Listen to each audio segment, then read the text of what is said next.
Tonight we're in Southern California. It's the final game of a way too brief homestand for the Lakers, and also the rubber game, if you want to call it a series, because that's what it sets up for the Lakers. Will they have a winning homestand? We'll find out after their matchup tonight with the Dallas Mavericks. Hi, everybody. Joel Myers alongside Stu Lance, and welcome once again to Staples Center. A matchup tonight of two of the hottest teams in the NBA. The Lakers have taken 7 of their previous 9 over the last 9. Only lost for the Dallas Mavericks, Stu, that to the Lakers last Monday in the Big D. And the Lakers, they have been too good to be true, off the charts a little bit when you talk about their team defense. Well, we're talking about how to win games, and you always are going to allude to the team defense. If you've got a good defense, you're going to give yourself a chance to win a lot more often. The Lakers of late have played some pretty good defense. They even did that against the Houston Rockets in their last loss. Last season, 27th in the league in scoring defense. Right now, 11th. So, yeah, I'd say they've made some improvements in that area. And quite frankly, they still have room to grow. So if they can continue with some improvement in that area, then they can continue to improve, and that's what the coaching staff is hoping for. And that's what hurt so much about the loss on Sunday night. Anytime you hold your opponent to 76 points and you're beaten, that is really painful. Similar situation to Sunday night. Slow down one guy in particular was Tracy McGrady for the Houston Rockets on Sunday. Dirk Nowitzki tonight. Well, every night is going to be somebody great, and I'm telling you something about Dirk. This is a guy that can flat score. He puts the defense in a weird position because he can shoot the three, he can put it on the floor, he's a great face-up shooter, shoots free throws like the best in the league, and when you're averaging 26 and 6 scorer in the league, that attests to all of what I just said. So the Lakers will be tested. We talked about their defense again tonight, not only against Dirk, but against their entire team. And I've got a feeling we're going to be talking about a winning formula at home once again as the Lakers try to get back to the 500 mark right here at Staples Center. Well, the 1-2 punch has got to get it done once again. Kobe, unselfish to a fault last game. Should have taken more shots. And LO, he's got to take more shots. Stay with us. Starting 5 up next.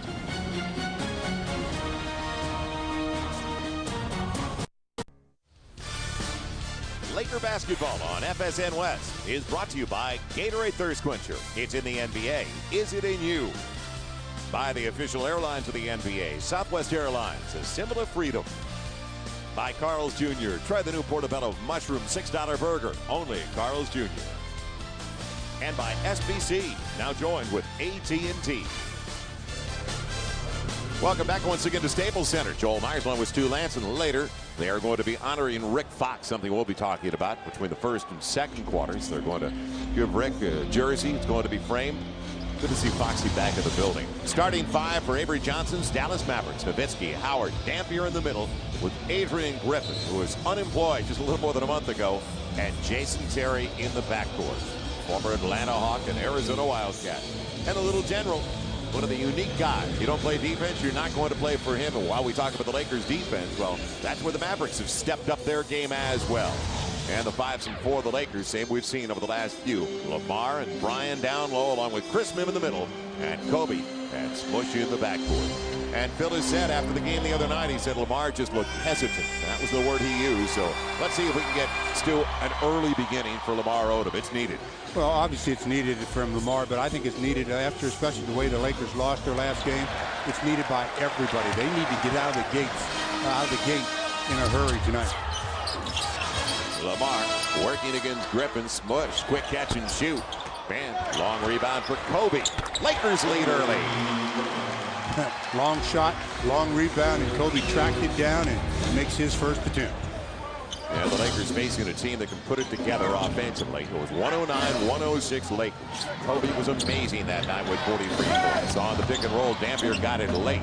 Now it's going to be Terry. They don't shoot, believe it or not, as many threes. The Lakers, in fact, have taken 91 more threes. Kobe on the crossover, trying to barge his way in. Good defense by the length of Howard and the help from Dampier. Josh Howard the other way. And Nowitzki up against the smaller man puts it back. He was trying to be boxed. Well, Smush was trying to box him out. Well, you box out, but you also then try to jump as well, because if you're just boxing and the guy is a lot taller than you, and he's able to get a rebound from behind without committing a foul. Right, no loose ball foul. You may have come over your back had you gone up. Good point. Kobe, 2 for 2. Lakers lead by 2. Well, they got Adrian Griffin in the lineup, and I would think his responsibility should be to play Kobe, since his reputation is that of a defender. Yeah, there's a loose ball foul. Dampier gets his first. He fouled out. You might remember last Monday night, and it didn't hurt the Mavericks. First two shots for Kobe from the perimeter, as he missed the driving shot, but the first one was a miss from Smush, and then working on an isolation play. And I feel sorry for you, Howard, because you're going to be seeing that all night long. Smush on the handoff, and he's grabbed from behind by Jason Terry. So a couple of free throws coming up. And while we're on the subject of Kobe and I'm trying to track him, I bet he feels, after watching that film with David Wesley on the baseline, I wish I would have taken more than 13 shots. Hindsight's perfect, isn't it? Well, you know what Kobe was doing, though. He's doing what he has been doing pretty much in this winning streak, and he's really been distributing the basketball. But there's the fine line that he walks as well, knowing when to be super aggressive himself and appease all the critics, and then pass the basketball. You know, the guy's the player of the week last week in the Western Conference when he averaged almost 34 points in the 4 games. So, I mean, he's such a talented player that sometimes we take him for granted, thinking that he can do things all by himself or when they are needed to be done. Well, Spush gets 1 of 2. And we talked about it, we're spoiled by his brilliance. There's no question. We're watching one of the great players in the history of the game every night. We will for some time, fortunately, in his 10th year. 5-2 Lakers. Well, right now, Kobe is guarding Adrian Griffin, so he can be like a center fielder, try to disrupt the Maverick offense. Chris Mihm tried to tap it over. Howard saves it. Who's going to get it? Good job, Bryant Cook. Made sure Nowitzki didn't get to it. Kobe on the run, up against Griffin with a spin. And the Lakers increase their lead to 7-2. Well, Nifty move. I can't say enough about the play of Bryant Cook that led to 2 points. Without him diving for that ball and tapping it to Kobe, the Mavericks get possession of it. Well, in 2.5 minutes, they've already produced 50% of their output in the first quarter from Sunday night, when they had 14. Step back, Nowitzki. 6th leading scorer in the NBA, 26 a game. That kind of length would have fall away to boot. 7-4 Lakers. Lakers getting much better at getting into their offensive sets. Early. And now Smush lost the handle. Griffin. The Lakers are back in the transition. Nowitzki got Cook off his feet. And then the grab. So Bryant Cook with the foul. Well, speaking of Bryant Cook, I talked about his effort a minute ago when he dove for the loose ball. It's free, and all of a sudden Nowitzki's there. I thought he was going to pick it up. And Bryant Cook dives, taps it to Kobe. Kobe does the rest with his acrobatics. So Bryant Cook with his first. Now Dampier setting up Griffin. And Adrian Griffin, who they picked up. You remember he started a few games for the Chicago Bulls. Played for a couple of others. And then out of the league until all of a sudden the injuries hit. So the one thing that he can do that should always, shouldn't say always, but gets him jobs is he can play defense. Good entry from Lamar to Chris Mihm. Everything but the finish. So now the Mavericks look for their first lead of the game. Lakers 7-6. Lakers are starting the contest 3 through 6. And Eric Dampier. Yeah, Dampier's an interesting one. Well, first of all, he should have dunked the ball because he had lost his sight there of where the rim was when he went up. Kobe with a beautiful look. Kobe's shot really looks fluid again tonight, but seemingly it always looks fluid. It's just the end result that is better some nights than others. How about Kobe with 8 of the first 9 for the Lakers? Second leading scorer in the league. A little over 30 a game. Nowitzki for 3. And it'll be saved. No, out of bounds. Well, now we'll go back to Dampier. Well, first of all, when you're 7 foot, you just don't lay it up. Look at this. I mean, you dunk the ball. I mean, that's the highest percentage shot in the game. He tries to shoot it off the glass. He does. From one side of the glass to the other. Never grew iron. We saw that a couple of games ago here, but I'm not going to bring it up. Inside of 8 left in the first quarter. Lamar, yes! So Lamar's already matched his output from last game. 3 points. 12-6 Lakers, and Avery wants a timeout. Well, Avery needs a timeout because Avery's the kind of a coach that is really trying to preach, obviously, the offensive end, but he wants them to play good defense. And the Lakers have started out on a roll, making 5 out of 8 from the field. Lamar capping it off with his first shot of the night. Happened to be a 3, and the Lakers jump out on top by 6, 12-6. Well, 7:43 to go here in the first quarter, and the Lakers on top by 6. And last week, the Lakers and the Mavericks faced one another in Dallas, and it was quite a meeting. And the Lakers went into Dallas and playing confidently, and they continued that play, led by number 8, Kobe Bryant. He had himself quite a ball game. I mean, quite a ball game. But the shot that everybody remembered was the one that the Lakers down 1, shot clock winding down, and Kobe shoots a 30-footer and pushed the Lakers up, and they eventually won it by 3. We knew we were sitting on something special at halftime, didn't we? 58-56 Lakers. We got up like, whoa. It was really something else. And the Lakers play a real clean game as it's tapped out off the miss. So a second chance. How about a third? No. Yes, it is going to be a third. Usually a long rebound, and that's what you got to worry about is Howard. Yeah, he took a real quick step. Chris Smith is a tap away, but stayed with the play, and now it's stolen by Griffin. Fourth try. You believe this? And Dampier.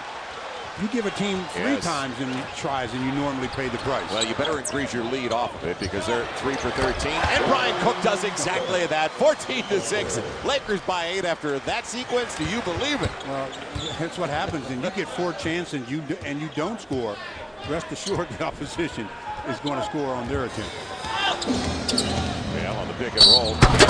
That's the way you finish. He finished strong that time with a reach and a foul. So it stops a 7-0 run. And the foul.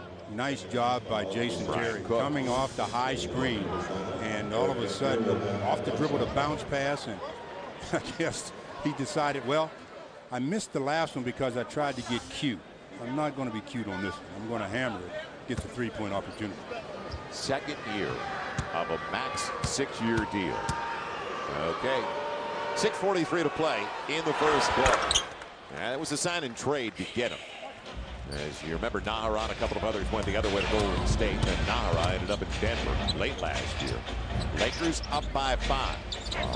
Three-point play, and it's thrown away. Smush a little bit too early on the release. Kobe had not gotten the position. And you know what I mentioned right when we were talking about the Monday game? The thing I loved about it, only 8 turnovers in that game last Monday for the Lakers. You have to keep possession of the ball to increase your chances of winning. You keep turning it over, your chances keep going down to 2. Right. That's already the 3rd giveaway for the Lakers. Nowitzki. I think he likes that shot. Again, I forgot. This is my bad. I was going to tell Brian Cook about learning how to start stripping Dirk from the floor to his waist, because once he gets it past there and gets it over his head, you don't block his shot. Lamar too strong, but batted all the way out by Chris Smith. Kobe keeps it alive with a little leaner, and Kobe does it again. 16-11.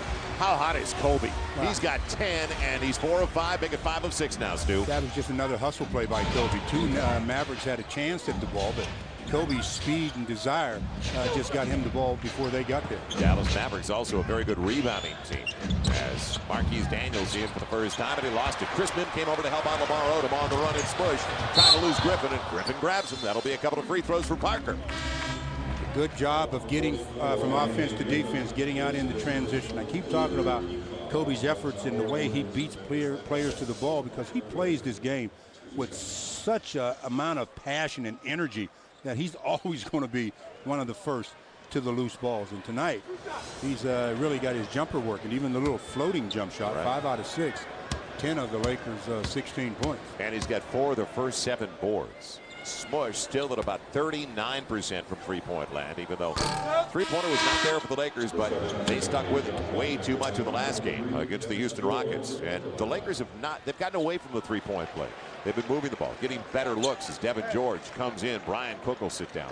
He already had 2 early fouls. And Smush, you got to make your free throws.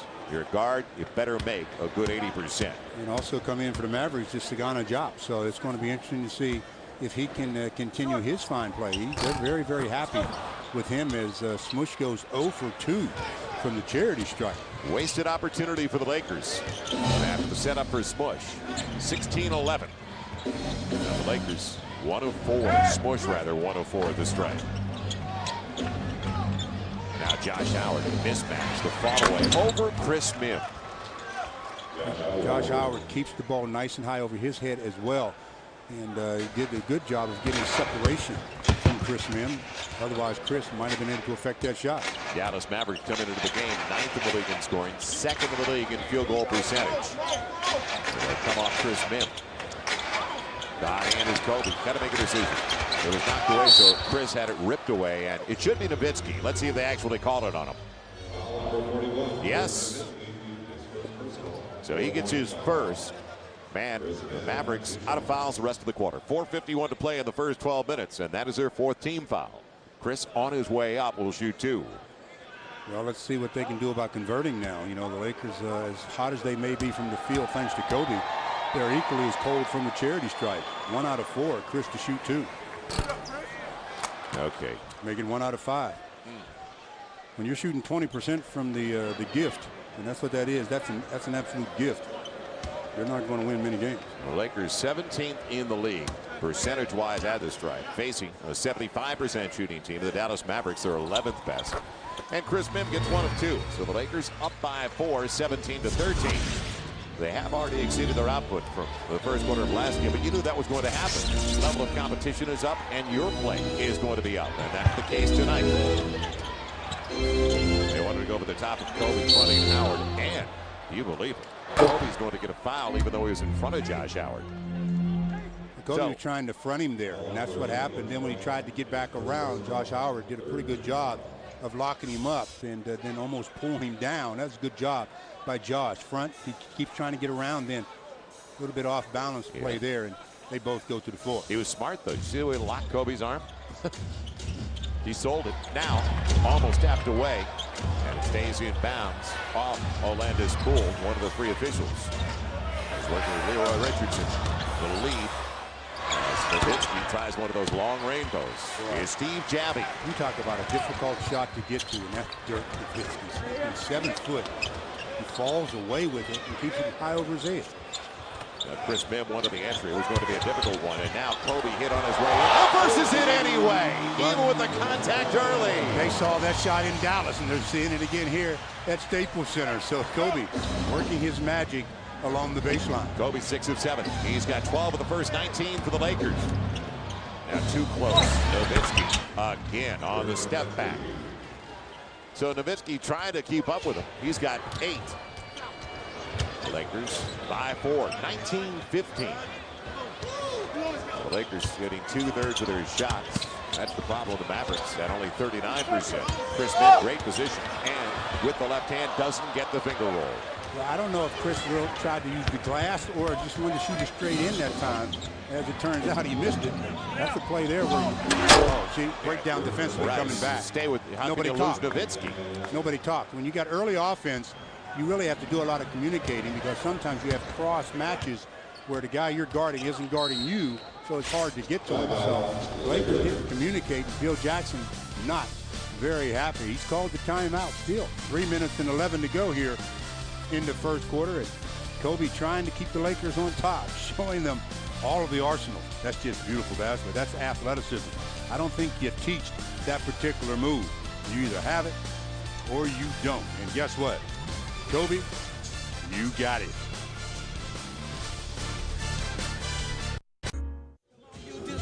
The team with the 3rd best record of the NBA at Staples Center tonight, the Dallas Mavericks, coming in at 18-6. And wow, has Kobe turned it up a notch already tonight, Stu? Oh, I mean, he started this game off. Well, he's just an amazing player. But when you're talking about the great ones, and he classifies as that, he's 6 out of 7 from the field. 6 out of 7. His shooting percentage of late has been spectacular. I mean, the first 16 games, 42%. Well, he's made the adjustment as to what defensively teams are doing. So in the last 8 games, his percentage has really risen quite a bit. Kwame Brown in, so is Sasha. Devin George had taken over for Bryant. Kobe stays out there, and Kobe will get it again. And Kobe could have a double-double by the end of the quarter. That is his 5th board. Inside he goes, creates contact, and looks for the 3-point play. You see how he jumped that time? Yes. He had more of an open lane if he goes straight to the glass when he got past his defender, but he jumps right into the chest of the big to stop him from being able to really elevate and get the block. Right there he goes right into him. Contact. Count it, and 1. That classifies as a blocking foul. And Kobe goes to the line to see if he can complete the 3-point play. On his way to point number 15. He's got it. Keep at the free throw line. The other guys haven't been able to do it there. And Kobe, well, he's hitting his jumpers, hit the free throw. 3-point play. Marquise Daniels, he's missed the last two with a strained neck. You knew he'd be ready for this one. Devin Harris in there for the first time tonight. The first-round pick last year out of Wisconsin. He hurt the Lakers with his ability to get to the charity stripe, so you got to keep him off the line. Go runner. And the Lakers weren't ready for the board, and Job almost beats him with a second-chance opportunity.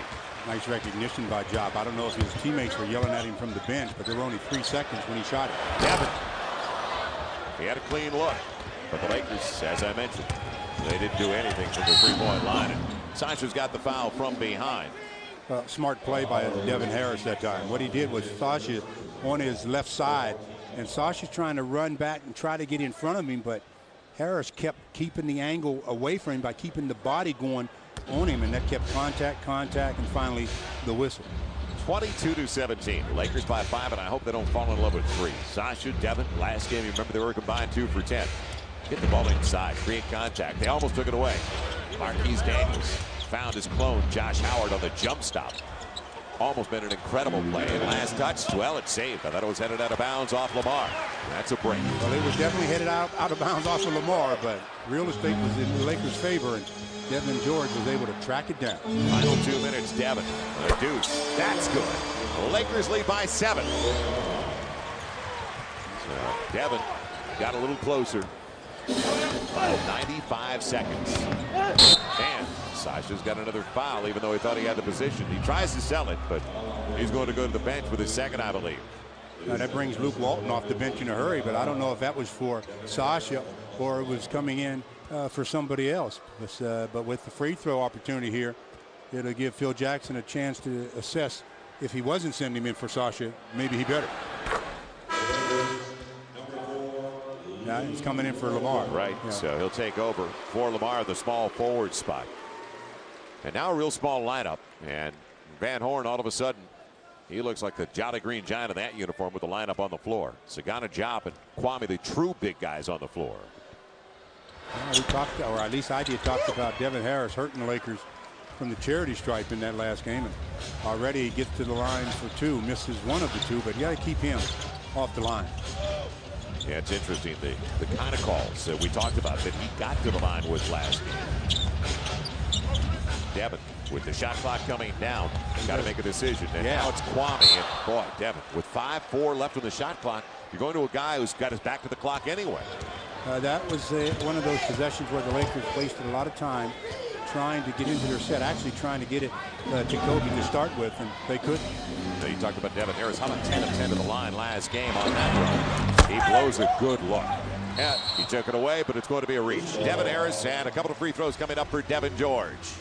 The Lakers dodged one there because it looked like the Mavericks were going to be able to come up with that steal after the easy miss, or the missed shot of an easy shot by Devin Harris, but the foul ensued, and now free throws are coming. Who's going to the line, Devin George or Kwame Brown? Well, when you look at the numbers, Stu, 24-18, you think the Lakers should be up by more. 33% for the field for the Dallas Mavericks. The Lakers 59% so far. And that's just misleading. Right. Take Kobe out of that mix. And without a doubt. And the missed free throws by the Lakers, although Kwame. And they said Kwame there. I thought it was Devin George, but Kwame gets the first. Laron Prophet comes in for Kobe with less than a minute to play. And Kobe really carrying the load offensively. Doesn't have, he does have one foul. But when you got it rolling like that as a player, never like to come out of that. You want to, till my tongue drags on the floor, I'm good. Yeah, till the hot hand dries up. And another miss at the stripe. And are we going to have a lane violation? No, there's some blood on Kwame. They have to. Yes, he got a cut. It looks like across his arm. They're trying to find it. 58.1 to play. Lakers by 7. That matches their largest lead of the first half. And they've done a good job across the board, but they have not succeeded at the free throw line. That's the biggest minus right now. You have 5 misses in the first quarter alone at the free throw line. Well, maybe they 4 won't of 9. They'll go the rest of the game. They won't miss any. I'll buy it. Buy it. Well, it's the Grizzlies and the Lakers. A week from tomorrow night. Join us. Hard to believe. Only home for 3. Now gone for 3 again.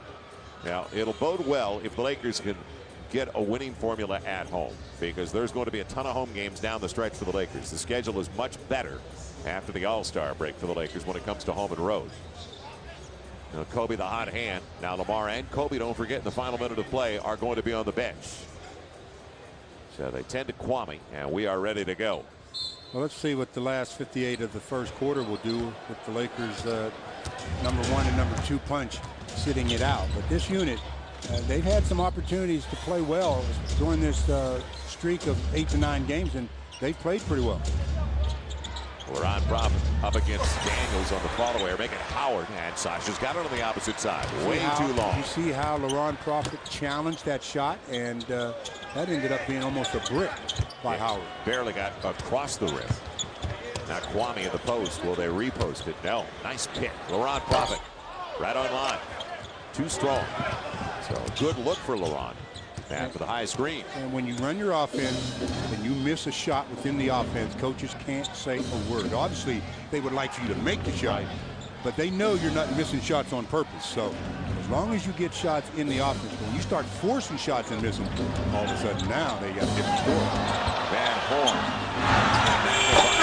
And that'll do it as they miss the corner jumper. So Sasha tried to sell it, and Van Horn rode him all the way to the floor. They both went down, but the Lakers, well, they got a break at the end of the quarter as well. Well, they rode the 15 points to Kobe into this first quarter lead, and they are really happy that that young man showed up. They're also happy that their defense is being pretty effective. Dallas missing their last 7 shots from the field. That has enabled the Lakers to go back up by 7. 3 quarters left to play. Can the Lakers put together a full game?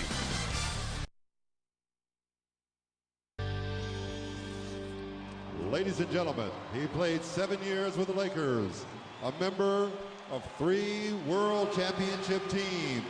Tonight, we are giving him his last jersey that he wore. On your feet, time to greet number 17, Rick Fox.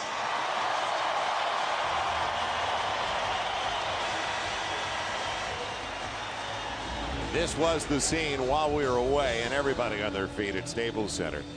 One of the most loved Lakers in recent years, and a big part of those banners up on the wall here at Staples Center. Now, what a good person. What a you talk about, we bring up chemistry and glue guys in the locker room. Rick Fox epitomized that. Yeah, Rick was one of those players that, you know, just when you think about a basketball team, Rick is one of those players that just epitomizes team. I mean, the guy knows whatever it takes to help his team win. In that first quarter, it was Kobe and Dirk getting it done offensively. Kobe leading the way, obviously, with 15. Mavericks only shot 31%. They ought to be very happy that they're only down by 7. Right. Nowitzki is back in. How about Kobe 7 of 8 and the rest of the squad 3 of 10 from the field? Well, it's got to pick up for the rest of the guys, man. Nobody has got more than 3 among the starting 5 except for Kobe, and there's a breakdown defensively to start things off. Real nice look by Dirk. Caught the ball on an ISO play, and as Keith Van Horn was wide open, Dirk makes the nice pass. So the Lakers give up a deuce. Luke with contact and bouncing off Devin Harris. Well, if he's going to match up with Devin Harris, don't try to take him off the dribble like that. It was successful that time. Take him to the box where all you have to do is catch it and use your size. Man, Devin Harris slicing his way into the paint with an answer off the window. And he is guarding Luke, so Luke should go to the box and just use his size advantage. Kobe went around the double and is grabbed by Jason Terry. What a decoy.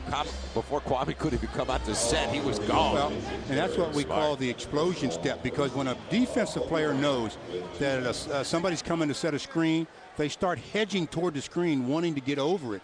And then you just go away from the screen real hard, real quick, and you can find yourself open going to the basket. Real alert play by Kobe before they could respond, but that's the kind of start he's had tonight.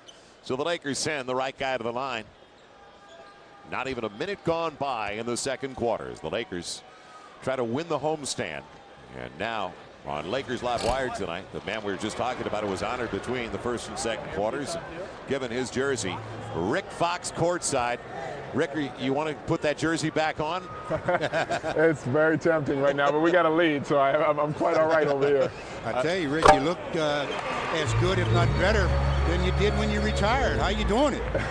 Well, you know what? There's a lot of time left to take care of the body, and as you know, with the season in the NBA, most of your downtime is spent recovering as opposed to training, and right now I got a lot of free time, so I get to work out 5 days a week. Free time? What do you mean free time? You're not getting into the business? I'm sorry? Are you getting into the acting business? Yeah. I've been on a show called Love Inc. on UPN on Thursday nights at 8:30. There's a little plug for them. And I go back in January back to work for 5 more episodes on that show, and I've enjoyed it. There's also some other development going on, and I'm just staying active. Following the side as they go over the top, the mismatch. Luke Walton saw it. We're talking with Rick Fox on Lakers Live Wired. Rick, tell us, because we were just talking about how much we appreciated what you brought to the locker room, a chemistry, a glue guy, a total team player. What do you miss the most about putting on the uniform and being with those guys? Well, right now, from this side of the court, I'm not actually in the game. That's probably the competition is one thing I miss the most, but also competing with a group of guys who you spend your years with. And like I look at Kobe, I've been watching Kobe and Luke now, and also seeing Devin and Cookie and these guys I played with. You remember the times you battled together, and you miss that. You'd mentioned competing with Kobe, etc. In practice a lot. You matched up a little bit with number 8. How defensively, and you were known as a defender, how difficult a task is guarding Kobe Bryant? Well, he made me a better defender every night, because I wasn't going to see a better 2-guard in the league outside of practice. And for that, anytime I stepped on the court to defend an individual, I had the utmost confidence knowing that I had a good chance of doing a decent job. Kobe gets a couple, Lakers by 6. Rick, you never want to be a broadcaster, do you? You're smarter than that, aren't you, Rick? I'm sorry, it's a little loud down here. You're not inclined. You're reading scripts. You have no inclination at all to be a broadcaster, right? That's a compliment to think that people might want to hear me talk about basketball, but I enjoy watching. I'm in the fan mode. I'm trying out this fan mode right now to see if I can do that, as opposed to. You guys do an incredible job. I'd rather sit at home and listen to you guys and listen to other people who talk about it and have far more experience and know-how than I do. Talking with Rick Fox. Rick, tell me a little bit about where you think the Lakers need to make the most improvement defensively. Personally, I think as a young team, they've continued to make strides, and it was exciting to see that last road trip that they go out on the road and they have a 5-1 record, which hasn't been duplicated since I think it was in the early 2000s, and that's exciting because young teams don't do that. And so there had to be some form of defense played for that to happen. And I look at the team tonight, and this style of game right here is more of an up-tempo scoring, push the ball, more layups than normal, but they definitely have the capability of playing defense. They're athletic, they're long. There's a number of guys out here on the court right now that are very long, from Lamar Odom to Devin George to LeBron Prophet. So you think that it's just a conscious effort. First principle of defense, obviously, is staying between your man and the basket. Yeah, that was an easy one for Kobe, wasn't it, over Nowitzki? Once you start from there, then you just don't compromise a lot of your position. And I find myself sitting over here calling out picks, but calling out picks for different guys. But talking is another principle. Well, yeah, and you mentioned talking, and I think that's one of the principles that, from a defensive standpoint, that a lot of teams don't really emphasize enough. And you see players get blindsided, or a player's wide open solely because there wasn't any verbal communication. Yeah, I mean, if you've been on the bus and on the plane, Stu, Joe, you guys know how much we talk there. Right. So to get into an arena in a combative situation like this, where you got 5 guys you're working with, you talk to them all day long. So why not talk to them out there? It's a simple thing to do, but for some reason it's lost art. Yeah, the communication process continues. Now, you're working the officials down there for the Lakers, aren't you, Rick? Steve Javie, of all people, right, to be a referee in this game. he and I have. One of your favorites? He's definitely teched me up a number of times across my career, but I haven't got his eye yet, but I have yelled at him once already. Rick Fox with us tonight on Lakers Live Wired. Oh, Rick, and you definitely don't want to sit on a bench. You're not going to be a coach either, right? I would never say never to any of those things. It's too much. I have too much love for the game. Right. I have too much love for the Lakers. See, I'm saying it because we'd like to see you back in the game eventually. That's kind of why I had to stay away for a while, man, Joel. I tell you the truth. It's that fear that if I got down here, that I'd try to head over there and put on a uniform. And No, I'm quite assured now that that's not a possibility, so I can come and be a fan. Yeah, the run continues for the Dallas Mavericks as the Mavericks now are only down by 2. We continue our conversation with 8:45 to play in the half. The former Laker Rick Fox is between the first and second quarters. Gave Rick the last jersey he played in. Framed as Luke Walton puts the Lakers back up by 4. Andrew Bynum and some of the younger ones. Kwame Brown comes over. It's got to be encouraging for you, as you said, 5-1 on the road trip. Now, do you track the Lakers? Do you, like us, obviously, do you build your schedule around Laker games? Yeah, I do. I got them on TiVo. I go home, I watch them sometimes at times of the night that maybe most people don't watch basketball. But yeah, I don't miss a game. I watch out of interest because I want to see not only the guys I played with do well, but now that Phil and the coaching staff are back together, I want to see them have success. I watch with obviously with a critical eye, and I make my calls to management, and Mitch and I get out sometimes, and we share our thoughts. And there's not a bigger Laker fan out there now. Obviously, there's a lot of Laker fans, but I consider myself one of the biggest because my heart is with this organization, and I want us to rise to the top again. One last thing, Rick, and you mentioned with the Lakers having Phil Jackson back, you have having played for him real quickly. How was it playing for Phil Jackson? Well, I just recognized I missed that whistle of his, and I've seen him give a couple guys a couple looks and a couple yells, and his passion is obviously there, and his enthusiasm for the game and getting this team to play at a higher level is there, and I'm excited to know that he's back being driving the ship here for the Lakers. Yeah, we're all lucky to have Phil back. We agree with you on that. Rick, congratulations on the ceremony tonight. By the way, we all miss you, Rick. Thanks for joining us. Thank you, guys. Welcome back once again to Staples Center. Joel Myers along with Stu Lance, a 36-32 lead for the Lakers over the Dallas Mavericks. The Lakers win tonight. They will win the season series from the Dallas Mavericks. Only appearance of Dallas at Staples against the Lakers this year. They'll face the Clippers again here, but it's their only appearance in town against the Lakers.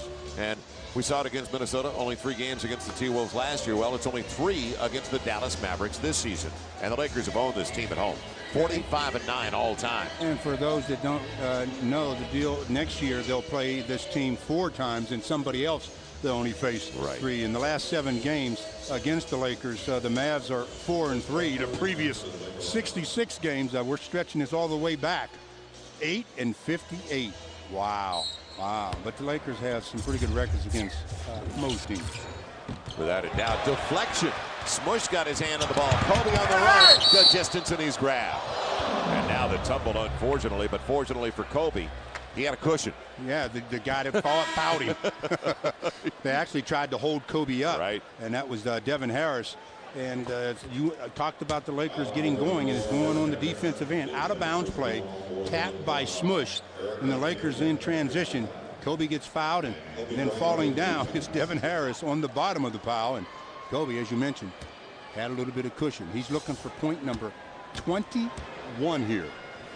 Yeah, and how about 8 for 11 from the field so far, as he's got his 21st. He is 4 of 5, making 5 of 6 now at the free throw line with 5 boards.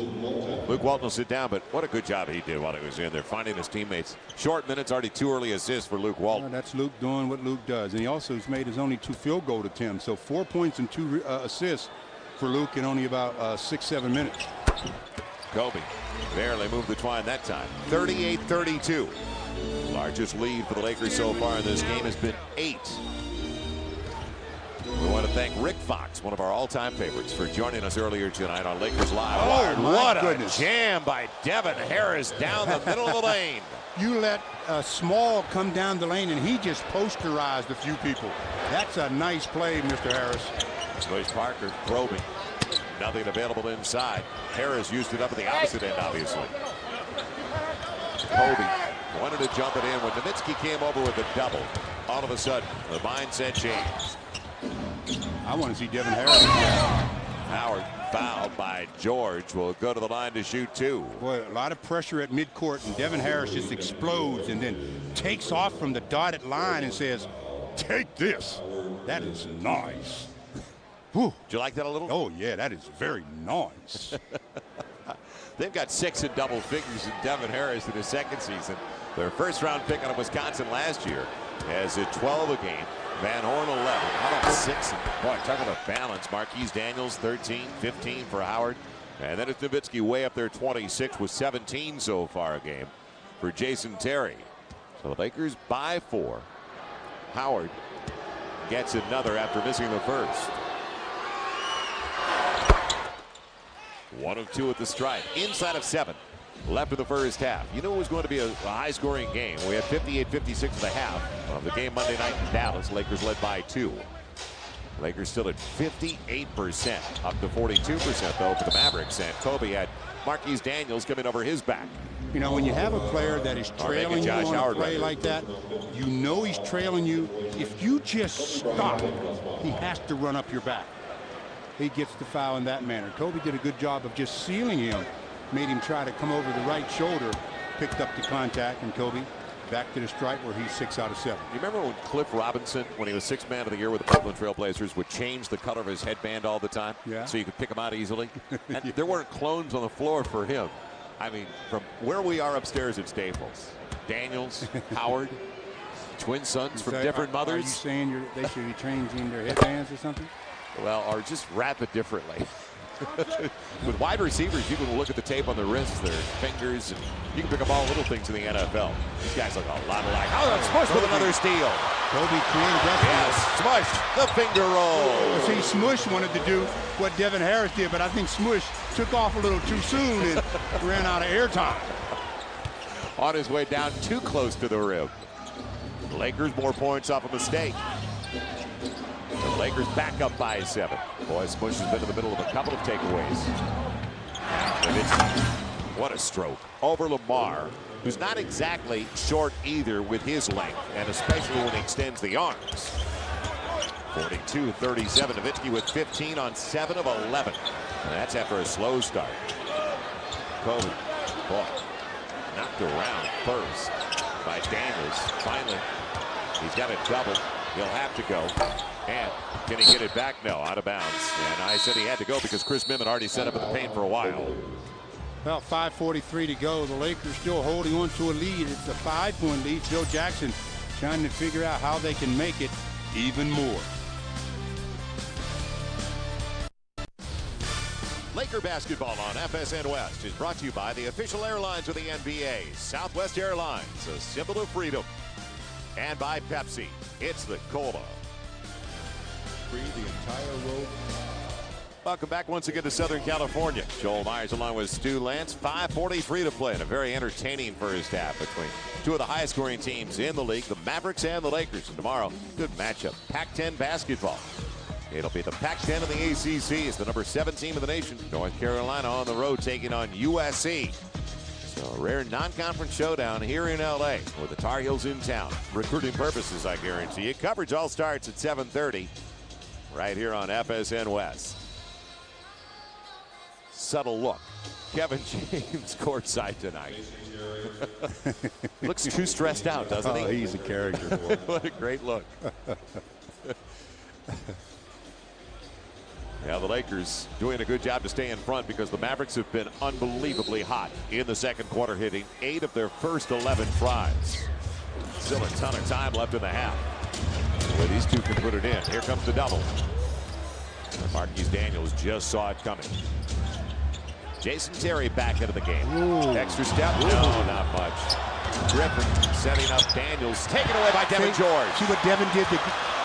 That's what I was talking about. That off the smush. That hit smush. Yeah, hit smush. Now they're going to give the Lakers a break. They're going to say it hit the baseline before it hit smush. Smush got away with one there.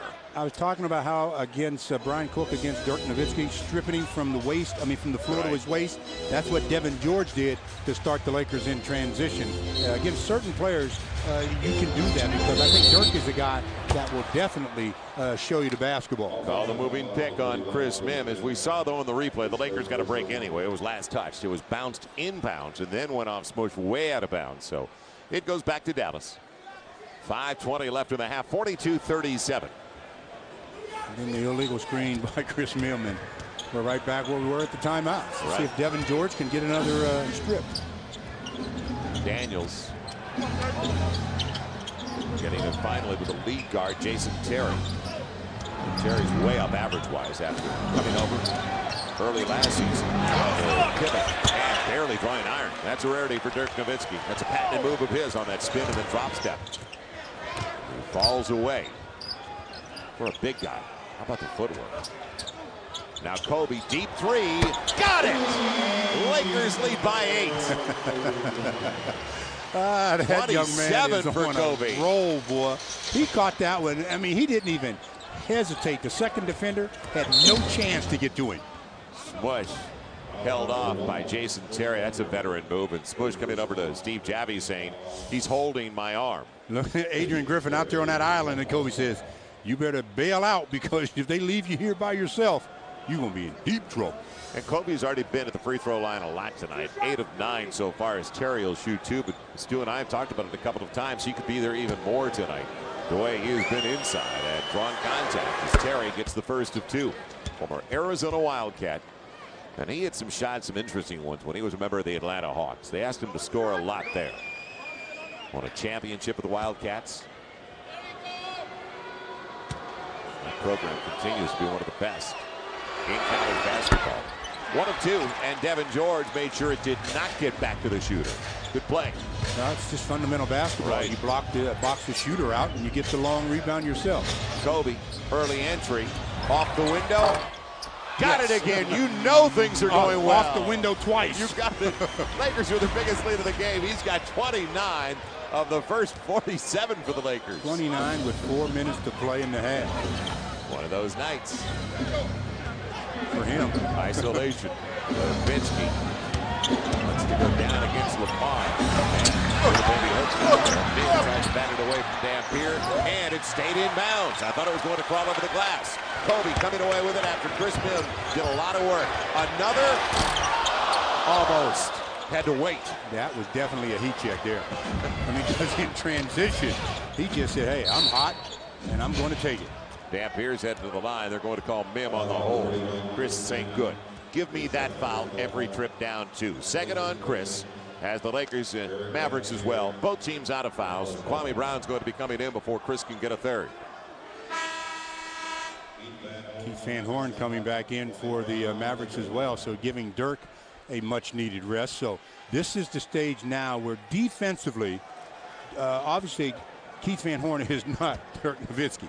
So they should be able to really increase their intensity individually and not have to worry too much about helping out on Keith Van Horn. Eric Dampier. Style is interesting, but it worked. Dampier at the free throw line, 48% so far this season, averaging, and for a lot of money, averaging 6 points and 7 boards. 47-39, and he got both. 47-40, despite the fact the Lakers are shooting 58.5%. They're only up by 7. Now get it across the line, and good move. Smush past it across the line. Lamar leaving it off, nobody at home. There's a break, could have been a turnover.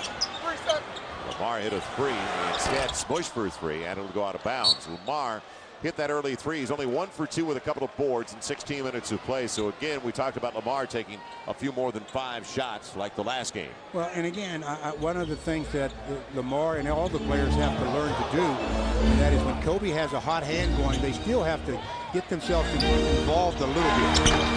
Keith Van Horn doesn't get the roll. They find themselves being spectators with Kobe a little too much when he's rolling like he's rolling right now.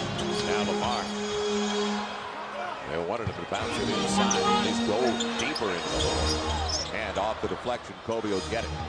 Over Daniels. Another 3.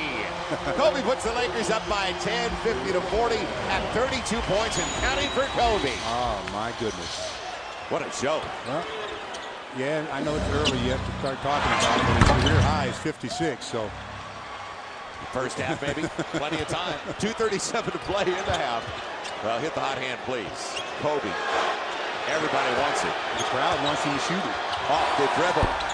And it'll be Devin keeping it alive with Kwame. And they'll reset it. I thought he'd turn around with a little baby hook.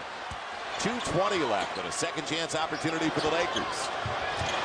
Marquise Daniels, will they get to it? Out of bounds, last touch by Daniels. All right, the angle of the pass Lamar tried wasn't good. I mean, too flat of an angle. You have to take another dribble or two over, increase your passing lane and angle, and that'll be a better entry pass. Kobe Bryant sitting on the bench, and boy, this crowd, they're starting to buzz a lot because they realize that number 8 has it rolling. I'd say 32 in the first half is rolling. Well, the Lakers own a 10-point advantage with 2:15 to play, and in large part, in large part, thanks to that man, Kobe Bryant.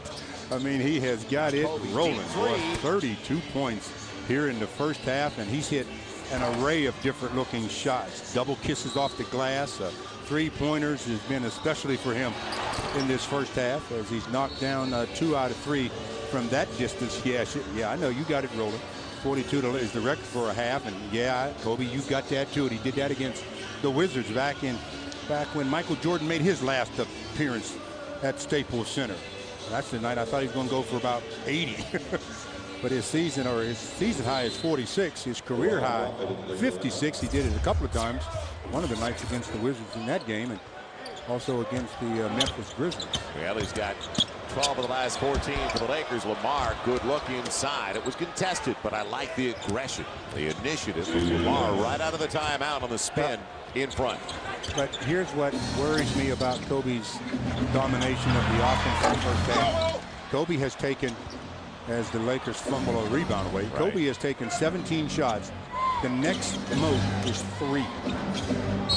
And Devin. Easy foul to call. But Devin was in great position. All he had to do was keep his hand straight up. But when he tried to bring it forward a little bit, that's where contact was made. I mean, he was in real good defensive position. Go up, don't come forward, Dev. Oh, he did. Remember, Shaq would always keep the 2 arms up, and then that angle he'd take all of a sudden every time with Shaq. And when you bring them forward and you get contact, you may not want to believe it, but going to be a foul on you. Now, Kobe's season high, 46, and I only bring it up because of what you just talked about, dependency on one guy. 46 this year, his season high against New Jersey, and it came in an overtime loss here at home, 102-96. You can't fall asleep the rest of the guys. Well, it's hard to jumpstart the other guys when they're out there, but they're not out there. I mean, they've got to get some shot attempts. So now with Kobe going out for a rest, somebody else is going to have to pick it up. Smush, double clutch. And comes up short. Now Devin Harris on the run, going to his left side, blocked away by Lamar from behind. Good retreat by Lamar to get back into the play. Good transition, almost to the point where Lamar probably could have taken this one out of his hands and not tried to block it. Just reach out and grab it. He didn't even see Lamar coming from behind. And Lamar actually batted it off his hand. You'll never see it called that way, but good job by Lamar. Harris on the screen and roll. Van Horn trying to get the rim. Blocked by Kwame that time, and Lamar will get it. Great stop by the Lakers. That's the kind of defense interiorly that they needed in their last game when someone drove to the basket. Kwame held up by Dampier, and they're going to call a walk. Yeah, he did. I thought he did as well. Well, he shifted to the other side of the paint without putting it down. But Kwame got it going with the defense. Keith Van Horn says, I got an E. Oh, my goodness. I didn't know Kwame could jump that high. Keith, yes, he can, as he just now showed it to you. And then who's going to be quicker to the ball, Lamar or Keith Van Horn? I think I'll take Lamar on that call. 50-42, Lakers by 8, but only 8. Shooting still 53% compared to 36%, and only 8, and Dallas has missed their last 7. Scary. You got that. Final minute of the first half. Devin Harris trying to get inside. And he cleared out. Used his off arm, and it was seen that time. Smush Parker brought it up to Steve Jabby the last time he did it, and it paid off because Steve Jabby made the call. And I like what Avery Johnson just did. Devin Harris wanted to complain on that call a lot. But Avery said, no, settle down. Let's just get back and play defense. And I think that helps your team a lot. Now Lamar hard to the hole, draws the contact from Nowitzki. So Lamar a couple of times out of that last time out. But again, Kobe's on the bench now. Right. So Lamar has to be assertive. He has to be assertive. What he needs to do a little bit more is, even when Kobe's in the game, be assertive. Maybe not as much because Kobe has got it rolling. You know, Sunday against the Rockets, 5 shot attempts, 1 field goal. The previous 8 games, he had it going, shooting 61%. So it's the fine line for him is When do I be the facilitator, and when do I also be aggressive? Well, 7 misses at the free throw line for the Lakers. 11 of 18. Lamar gets another, trying to put them back up by 9 with 42.2 to play, and we're just a couple of minutes away from joining Bill McDonald, Jack Haley. Jack in the Box halftime report as Lamar looks good on the second. Now how about a stop and a final shot for the Lakers? Yeah, that'll give them a little bit of momentum going into halftime, because they put Dirk back on the floor with less than a minute to play to give some momentum for themselves. Terry turned the corner, but Kwame was there. Lamar on the run. How about some contact? Well, he'll take the layup. Nowitzki just didn't want that third foul. Well, and you know, that's a very smart play by Dirk. You said it. Well, I picked that third one up when they're so reliant upon him offensively as well. I'm not saying don't play defense, but look at the clock, look at the situation, and with this little bit of time left in the first half, the chances of him making that play successfully were slim to none.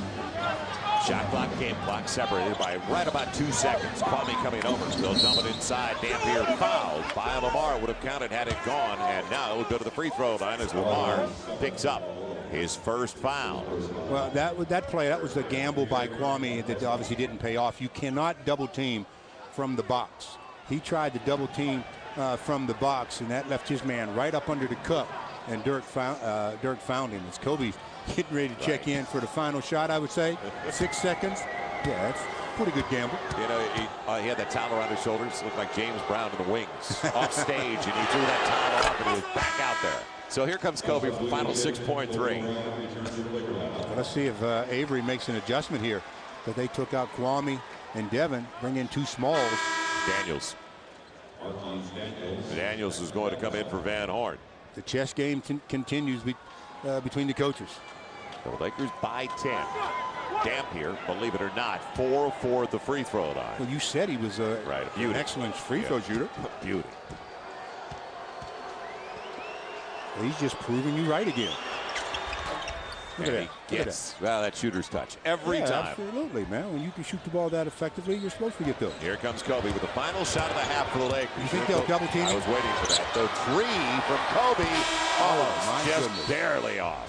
So the Lakers go to the break thanks to Kobe's 32, up by 9.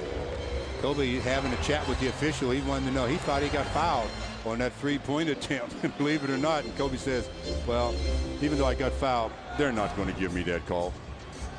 Yeah, what a display. It was a treat for all of us here courtside as Kobe turned it on. 32 in the first half. Lakers by 9 at the break. They're on top 53-44 over the Mavericks. Now let's join Billy McDonald, Jack Haley, the Jack in the Box halftime report. Very productive and strong first half for the Lakers, and Kobe in particular, as Kobe had 32.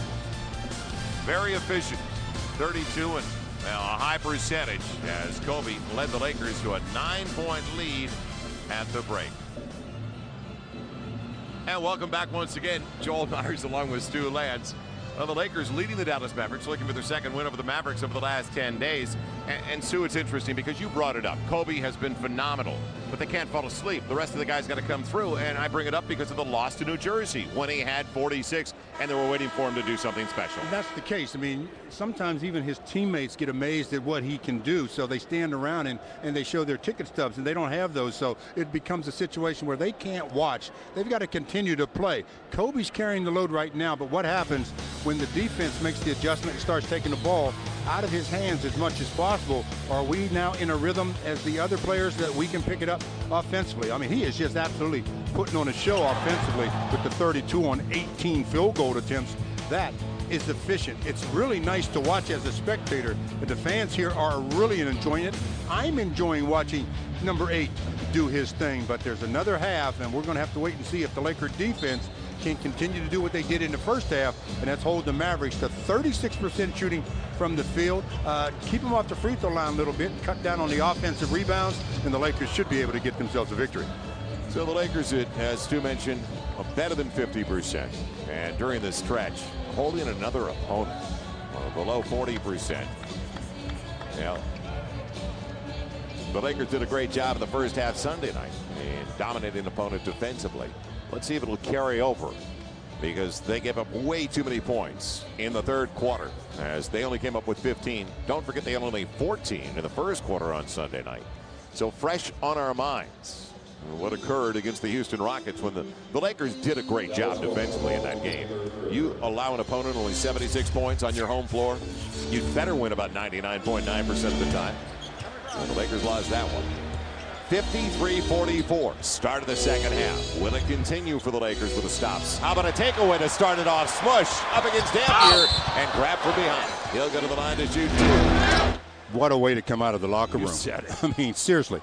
If you've got yourself a lead and you've done it with your defense, you come out of the locker room with a turnover, a steal, as Smush says.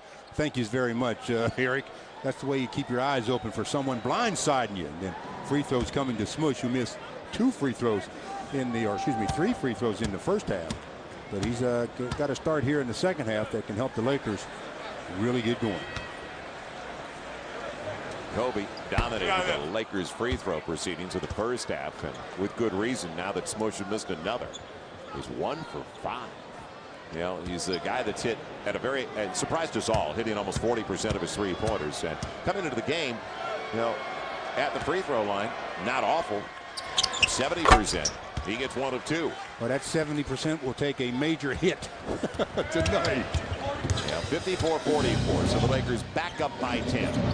And their largest lead in the first half was 11.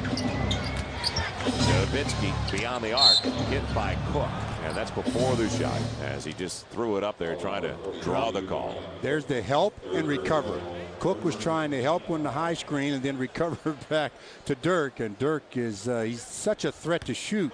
He had Cook up on his toes and out of defensive position. That is the 3rd foul for Bryant Cook. So let's see if they can't get some minutes out of him, because he only had 7 in the first half. And plus the threat he gives the Lakers from 15 to 20 foot range. Lamar snatches down that what an outlet area. pass. Beautiful one to Kobe, working against Nowitzki inside on the bank. And the contact was there in the lower portion of his body. Will it be Nowitzki? Wow. No. Dampier. The key to fast break is obviously rebounding, but that first outlet pass is vital, as Lamar rebound and then nice pass almost to midcourt, and that beats the defender's back. Kobe gets fouled, goes to the line, and adds to his point total. I'll go back to what you talked about. There's 2 early points on 3 free throws so far. Here's a 4th free throw coming up, and the early part of the 3rd quarter tells you a lot about their second half and the rest of the way. Absolutely. If the Lakers can really do the job coming out of the gate here, Kobe misses 1 of 2, and increase this lead, then they'll have an easier time in the 4th quarter.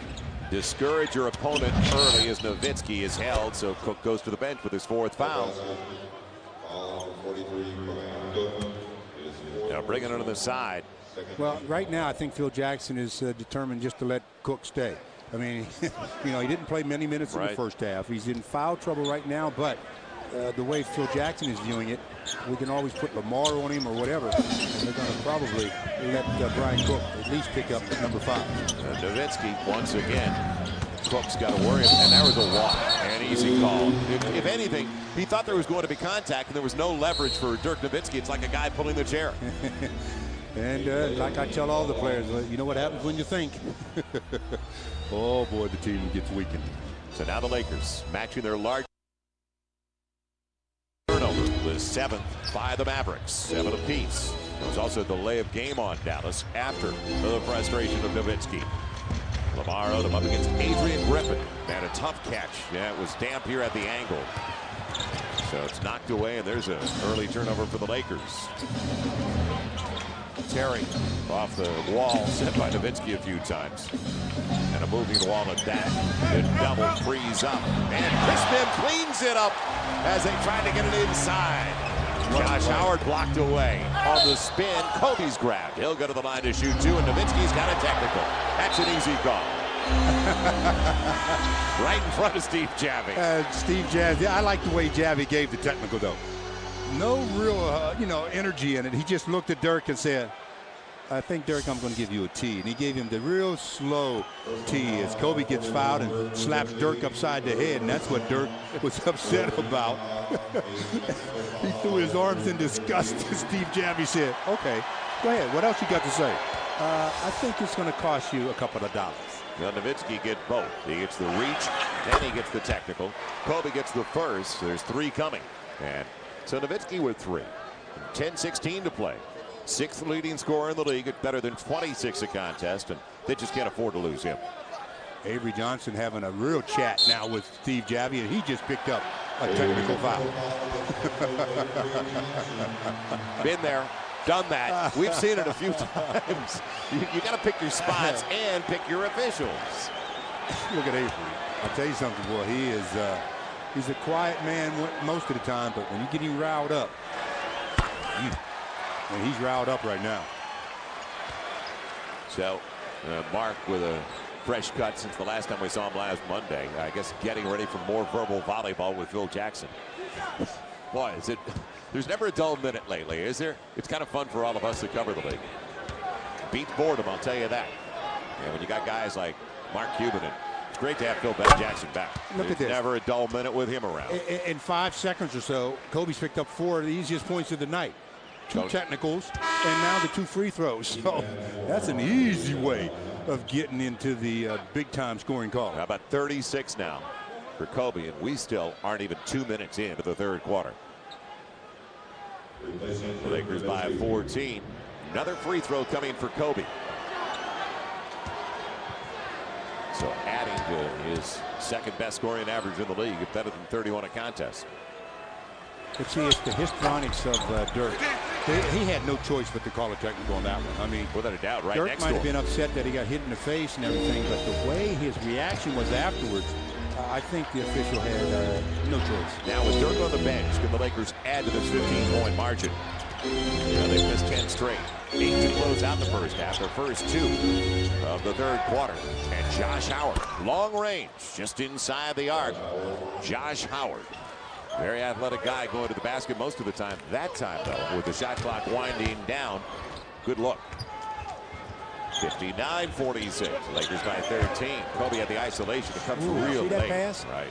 The angle of the pass, that's the thing that worries me the most when you run your offense. And no matter what offense it is, it's always the angle of pass. Chris Smith held up. He didn't bring it back down. Dampier with the foul. And Chris works so hard early in shot clocks, and that time they found him late. Well, I tell you something, they found him real late because he was in a situation almost where the official was thinking about calling 3 seconds, but they said no, he caught it, went right to work.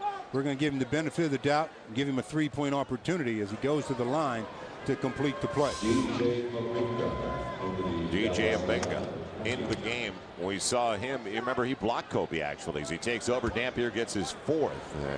When Kobe made that drive on the left side of the rack in front of us, Stu. Right. You don't have to remind Kobe, though. Oh, I know. And you said that night he's got a real long memory. Oh, yeah. Lakers by 16 as Chris Smith now has 4 points. 16 minutes with 4 boards. 62-46 Lakers. Now can you pour it on? Howard on a little jump hook. And tapped it over to Marquise Daniels. Boy, smart play the way he directed that. He couldn't control it. Actually, I don't know if he did it or he came over the top of Kobe so much that Kobe ended up trying to control it and couldn't, and it went right to him. But they get the easiest deuce of the evening. Well, the Mavericks already had a team fouls. They've got 4. Lakers shoot the rest of the way. Chris Mim over the top, and it was off the window. Blocked by Mbenga. I'll tell you what. It'll be a bucket for Mim. You talk about ceiling, and when you got somebody 6'10" making the entry pass, makes it a lot easier. As Chris Mim with the seal and Lamar with the pass, and then the goaltend. Mbenga, native of the Congo, in his 2nd season with the Dallas Mavericks. So the Lakers up 16 again. Van Horn, and they'll call Kobe on the reach. Almost take it away. Kobe Bryant. Disbelief the way Kobe really doesn't respond, hardly ever. The most we've seen was the Dallas game. When he drove that baseline, and he didn't get it when he was, well, they almost broke his elbow. Now in the hesitation, a little release, and it's going to fall. Marquise Daniels. Marquise Daniels has that little floater down pat. His mid-range game, and that would be a little bit mid-range, is really good. And now let's see if the Lakers just keep moving it around in the half-court sets. That angle, not a great one. You talked about it, but at least the Lakers keep it at the offensive end. Angle of pass and distance that the ball has to travel. 2 things to be concerned about when you're passing the ball in your offense. Chris Mim asking for it against Mamba again. Hands it off to Kobe. The fall away. It still works. Kobe's got 39. Lakers back up by 16, 66 you know to 50. That's the type of play I would milk a lot, where Kobe didn't have to do a lot off the dribble. Pass it in and didn't make the cut. Chris Mim helping out. Mamba blocked by Odom. What a stop by Lamar. Wow. So a dose of his own medicine. That was a major league block there. That thing went straight down. Now Kobe going and blasting past Daniels off the window. And lots of contact. They weren't going to let Kobe go in clean. Yeah, he didn't appreciate that. And that's what will happen when someone is serving you up like that. And I'm telling you something.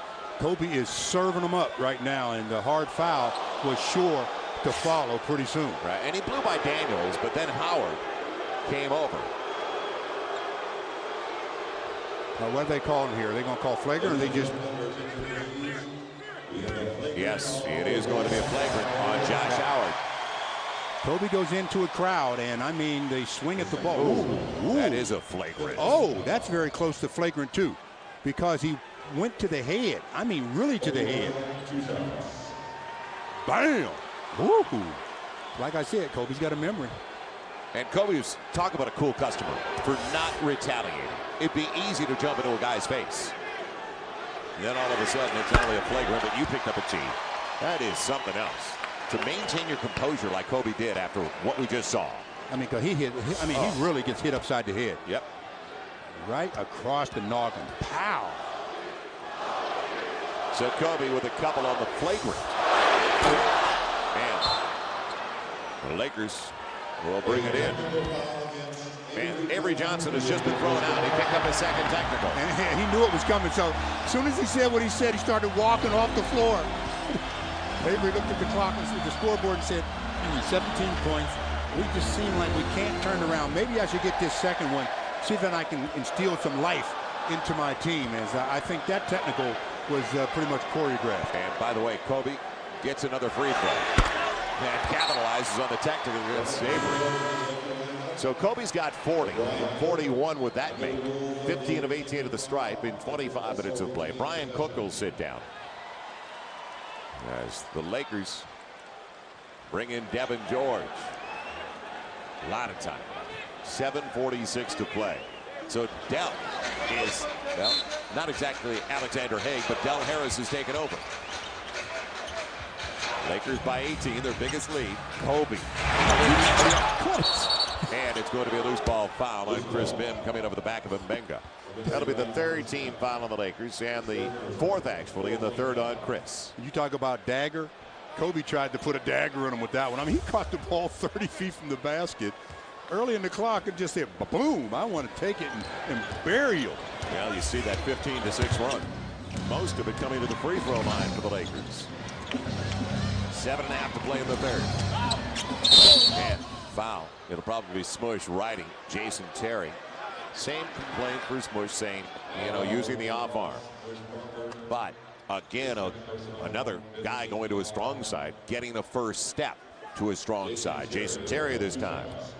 Well, Dirk Nowitzki checking back into the game. He's had some ice put on a welt under the eye or so.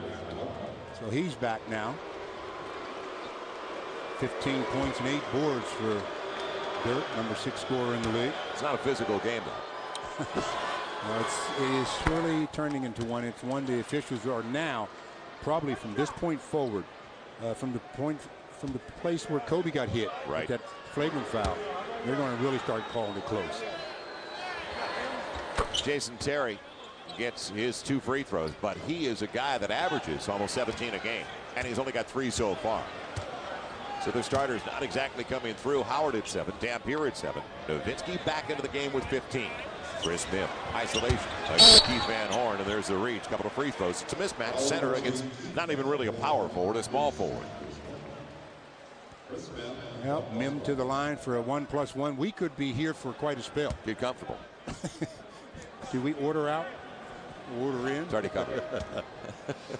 And I got the menu. We may miss breakfast. 6 points for Chris in 18 minutes, and he's looking to add to that total. So opportunity for a double-double tonight for Chris Mim. Kwame Brown off the bench, had a couple of boards and a couple of assists in the first half and 9 minutes of play. And that is going to be by committee because, as Phil Jackson said, too often when Chris and Kwame were in the game at the same time earlier this year, they were on top of each other. There just wasn't the proper spacing. Now, will it be saved? Yes, thanks to Leroy Richardson. But he's out of bounds and he's a part of the floor. Disbelief. That look says everything for Marquise Daniels. He just mishandles the ball, and then he's trying to get to it, and the official's out of bounds. He says, wait a minute. You can't do that and keep dribbling when I'm part of it and I'm out of bounds. So let's see what happens on this turnover. This one could create a timeout by the Mavericks. It'll be smushed for 3. Too long. That's all right. Trying to open up a huge one. Jason Terry very quiet tonight, but Nowitzki in a good catch position against the smaller man. And on the scoop, Lamar came over, but it was too late on the double. 69-54, 17 for Nowitzki, who averages better than 26 a game. And I think Dirk is going to really look to be aggressive offensively now. I mean, he realizes obviously the team is down a bundle. They've had some calls that they don't like. The zone. Kobe loves it. Kobe up to 44. Well, if they're going to play a zone, it better be a box and one. They better put a man on Kobe. But if they let him just roam around the baseline and the perimeter, hot as he is tonight. Now Van Horn, ridden by him. Oh, that was patented. We've seen that a lot. A frozen rope running hook by Keith Van Horn. I don't know if I've ever seen Keith take that shot before. Oh, Kobe inside. And they'll call the charge, saying that Van Horn had the position early. 72-56. Lakers turned it over for a 9th time, and Kobe gets his 3rd foul. Well, 16-point margin here with 6 minutes to go in the 3rd. Ton of time. Oh, yeah. I mean, it's just one of those games that just has me really, really worried. Well, we talked about it at the half because the Lakers shot so well. Better than 50%, 53% to be exact. It was barely 35-36% to the Dallas Mavericks, yet the Lakers were only up by 9. Missed free throws haven't helped the Lakers tonight. How about through all of the good things we've been talking about, and the Lakers up by 16, 22 of 33. They've got 11 missed free throws in the game. Way too many. Well, way too much time left, too. I mean, that's the thing that you would think that Dallas, which is a real good scoring team, they're going to soon start to find their mark. They're only shooting 39%, so give the Lakers credit on the defensive end, but here they are cleaning it up as Lamar gets called for holding on Dirk. So this could get to be really interesting with free throws. 2 free throws are going to be coming to Dirk when we come back. There's a timeout on the floor. 5 minutes and 52 seconds to play. You think basketball is just a little bit physical? Nah, maybe. And then maybe not. I got to see that replay again. Dirk says, I'd say it's physical. They knocked me upside my skull. Kobe said, thinking about getting knocked upside the skull. You hit me again like that, and we're going to dance. Kobe, the focal point for the Lakers tonight. 72-56, thanks to Kobe's 44 and up close and personal. Let's go there with Kobe Bryant. Hi, this is Kobe Bryant. Favorite TV show of all time is a little tough. Like Cold Case, I like 24, I like CSI. Yeah, I do have a pet peeve. I absolutely hate walking on grass. I just hate it. Do you believe this guy? Obviously, he likes golf a lot. Well, I'm glad he likes the hardwood. That's all I know. When you got 46 games in your career where you scored 40 or more, that puts you as a pretty good player, I guess. Record, you got a ways to go, Kobe, to get to the record. 271 by Will. Wow. Well, Nowitzki gets the first of 2. Laker lead down to 15 with an eternity left in this game. 5:52 remaining. How about Kobe? He's 43 in the win last Monday in Dallas. So over the last 5, he has averaged 37 a game against the Mavericks. And, well, it's going to go up again. Still so much time left. 13 of 21 for the field, by the way, and those 44 points for Kobe. Now Chris Mihm with a mismatch. Working against Keith Van Horn as they run through to clear space. Repost. Got to make a decision in a hurry. Shot clock down. He'll go underneath. And boy, Van Horn got away with one. And Mihm makes it work. Boy, that wasn't easy for Chris. It wasn't pretty. There was contact, but the official ruled that not enough to send him to the line. Van Horn for three, real short. And Chris Mim both ends of the floor. Oh. Almost gave it away, and he did. See, there it is. You know, so concerned about getting it to Kobe early. There were two players closer to Chris than Kobe. Right. You know, give it to them. Let Kobe walk up the floor so he can save some whatever energy's left for the offensive end when he's in catching and shooting. And that goes back to trust everybody else too. And Devin was right on his hip. Again, I mean, they realize he's got the hot hand working, and every time they can, they're trying to get him the ball. Nowitzki tries to throw it down. On the putback, it's going to be short by Marquise Daniels, and Lamar's got it. There's a break for the Lakers. That's the way you attack, though, Dirk. That was an aggressive play. Very aggressive. He was trying to make a statement for his teammates. Kobe off the crossover. Got it again. He's got 46. Lakers lead by 19. So Kobe has matched his season high. That came earlier this year against New Jersey. Devin Harris and Jobin was a good pass. Couldn't handle it. Hit him in a bad spot. The hands. Kobe again. And almost taken away by Devin George. Good effort, Dev. So the Lakers by 19, their biggest lead of the night. 4:28 left in the third. So after one of their worst performances offensively of the year, well, looks like they could hit about 90 by the end of three. But we knew it would be different against the Dallas Mavericks. Tempo and everything else. After 109-106 Lakers last Monday. Shot clock coming down to Nowitzki. Doesn't mind the standstill position. And Kobe skies for that one. Kobe doesn't have the numbers, but boy, he's trying to make his own statement. On the reverse, he does. That's why I said. Lakers by 21. I said, watch this. I knew what he was getting ready to do. I knew he was going to attack the two defenders. I was just concerned. I didn't know how he was going to do it. How do you slow this train down? Well, there's an air ball from 15 feet for Devin Harris. So I think the crowd enjoyed it a little bit at his expense. Tonight, you're right. Eighth wonder of the world. Absolutely on target tonight. He's got 48. He's wearing a Sasha jersey. He's trying to bring that Where's karma. his Kobe jersey? He's trying to bring that karma to Sasha. Kobe blows past Daniels, and it's spiked away, but it'll be a foul on Ja. Well, Kobe's going to the line here, but the play right before this, when the Lakers got the rebound and pushed it up, Kobe was the guy pushing it up. Two defenders are back, and Kobe says, I'm going right between them. I mean, just right between them. So Kobe with two free throws can get to the 50-point mark with 3:32 to go in the third. LeBron James has the most points in the NBA this season with 52. And I would say it's pretty safe to say, I'm going to go out on a limb. I think Kobe might get 52. What do you think? Maybe? I'll take the over. Lakers 79-57. The only guy that can stop number 8 tonight is Phil Jackson. Now, well, he's been out there for 29 minutes, and if it gets out of hand, you want to save him. So, well, he's not going to start. 50-point game for Kobe. Timeout, and they are on their feet for one guy. That is Kobe Bryant. He's not going to start the fourth quarter, I don't believe. I mean, when he comes out, they're going to play this one by ear and see what he does, what the team does without him, because he has got this team up 80-57. Yeah, we're sitting in on a very special performance tonight in the long marathon, the NBA season.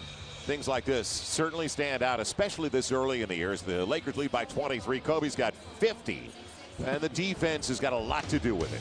Well, yeah, because they've created turnovers early in this game, and that got them out to an early lead. And Kobe and Smush in transition off of his steal, or Devin George. When you're holding the Mavericks to 36% field goal shooting, and they've been 36 in their last 3 games, obviously the defense has something to do with their improved play. Yeah, the Lakers were outscored to 35-14 in the third quarter against Houston.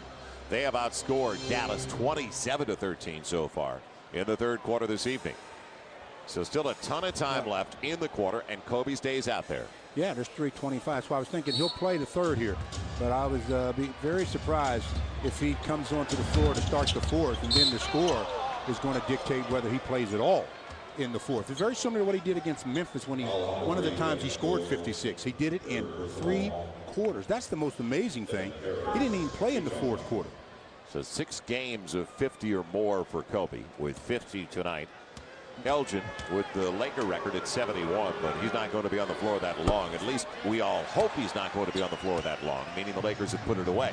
Yeah, well, as I mentioned, he had obviously chances of doing that against Mint when he got to 56 in 3 quarters. I thought he had a shot at it when he had 42 in the first half against the Wizards that we talked about earlier in the game when Michael's last game here at Staples Center. So the Lakers 7 of 10 so far from the field here in the third. So and see, Kobe, that's a bad zone. And well, he's not ready. It barely got the rim. We've talked about those quick ones where you're looking for something, some type of rebound, and then it surprises you because it didn't get much of the rim for Josh Howard. Went right off his fingertips out of bounds, so the Lakers get a fresh 24. Bush, look at I found. Wasn't ready for that. Luke Walton's in the game for the Lakers. On the inside of the shot clock, a fresh one for Chris Mim. He's going to, well, he lost it, but it goes right to Luke. When in doubt, instead this time Smush for 3. He got it. Lakers 83-58 at 25 and counting. Smush has 7. Well, I tell you, I like the fact that somebody other than Kobe took the shot. And Luke went into the corner. Kobe was available on the wing and deep on the wing. That's Josh Howard. And a couple of Lakers there. Luke got out of the way. Chris Mim takes it. Chris has 6 boards with 9 points. Kobe trying to lose his man on the teardrop. What a beauty. 52. 85-58. That ties the season high in the NBA with LeBron James. Now he's 4 points away from tying his career high. A little more than 2 minutes to play in the spectacular third quarter for Kobe. And good defense. Yeah, real strong by Luke. And he did get the man. He did not follow. Kobe free for 3. Way too strong. And it went off the side of the rim. Inside of 2 minutes to play, and Smush says, I knocked it off him. Not selling, not buying at least. Well, Kobe's got 1 minute and 50 seconds left to add to his point total. I'm telling you, I don't think we're going to see him in the fourth quarter. Well, that's good because he played 43.5 minutes last Monday night against this team. And up at the top 5 in minutes played. 85-58. Devin Harris taken away. Kobe was there. Now Kobe in the race with Nowitzki and knocked out of bounds. Look at Kobe. He looked at the official like, I didn't get fouled on that play. 1 on 3. Yeah, we've seen enough free throws already in the third. Plenty of those. Lakers have taken 35-22 by the Mavericks. Kobe now against Adrian Griffin. On the follow, it's blocked. That was Devin Harris coming over to help out. So it took 2, and they finally got the stop. You're enjoying it. Oh, boy. I'm enjoying the fact that the Lakers are bouncing back from a very disappointing loss in their last game against the Rockets. Right, and only 35% shooting. I mean, they played well enough defensively to win that game on Sunday night. Crossover by Smush, going strong to the hole. Job says, clean that stuff out of here. But so Sagana Job with a block. Didn't get into Sagana's body. I mean, you give a big that much space and show him the ball, trying a shot from the holster, you're going to eat it. Trying to set the pick. Kobe on the run. Man, Luke trying to lead him. He's tripped, though. Kobe will go to the line. Look at that little pass by Luke, though. Like a quarterback leading the wide receiver. I'm going to flip it over your shoulder. And that pass should never happen. The guy guarding Luke Walton should be shading under the basket so that there's no pass along the baseline. There's nobody guarding Luke. They're double teaming Kobe, and they can throw it right under the bucket. He gets tripped up. He gets fouled. He's at the line to shoot 2. Gav's got enough energy to get a couple of more there. At least 1 so far. 53 for Kobe. 18 of 21 to the free throw line. Currently a 14-1 run for the Lakers over the first start, the last 4.5 minutes. So they're really taking advantage of the situation. And it's up to 29 points. The lead for the Lakers, 87-58. Kobe's got 54. 54 on 29 shots. Yeah, that's efficient. That is production. Wow. Adrian Griffin setting up Josh Howard. Man, Nowitzki's there. Taken away. Block. Kobe with Devin George. Got a piece of that. Yes, that sandwich. Kobe had it snaked away, but a foul. He'll go to the line to shoot 2 more. You know, he's ever since that tomahawk chop across the side of his face and his neck from Josh Howard. Talk about a determined athlete. Well, he's always that way. He's determined from the very beginning, but when you add something to the mix, you can see what can develop here. And the coaching staff of the Lakers are all sitting there, and I think what they're all saying in their heads, minute and 2 left. Minute and 2. He's sitting on this one to match his career best of 56 points. Yeah, all of that well, game 2 against Memphis. Look at Kurt and PJ, arms crossed. Are they bored? Yeah, day at the beach. And he has just matched his career best of 56 points, giving the Lakers a 31-point lead, 89-58. Final minute of an unbelievable third quarter for Kobe. He's got 24 in the quarter. He must have a lot to have 56 right now. 32 at the break, 24 in the quarter. Harris setting up Griffin, and he threw it out of bounds, or did Kobe get a piece of it? Yes. And we're looking underneath. Actually, it was Howard. And it'll belong to the Mavericks with only 5 left on the shot clock. This is a team that's got the 3rd best record in the NBA, don't forget. Devin Harris, awkward. Man, off balance. He didn't look comfortable on that shot, but he got it to go down. So 11 for Devin Harris. Do you think they'll try for that 2 for 1? 39.2 to 2 for play. 1? Kobe ain't worried about no 2 for 1 right here. I had to bring it up. Kobe's worried about getting a new career high. I just want to make sure you're still listening. Listen to the chant in the background. We'll lay out. They're all over Kobe. What a start to an MVP season for Kobe on the leader. Yes! A new career best, and he's fouled. Kobe's at 58. Are you kidding me?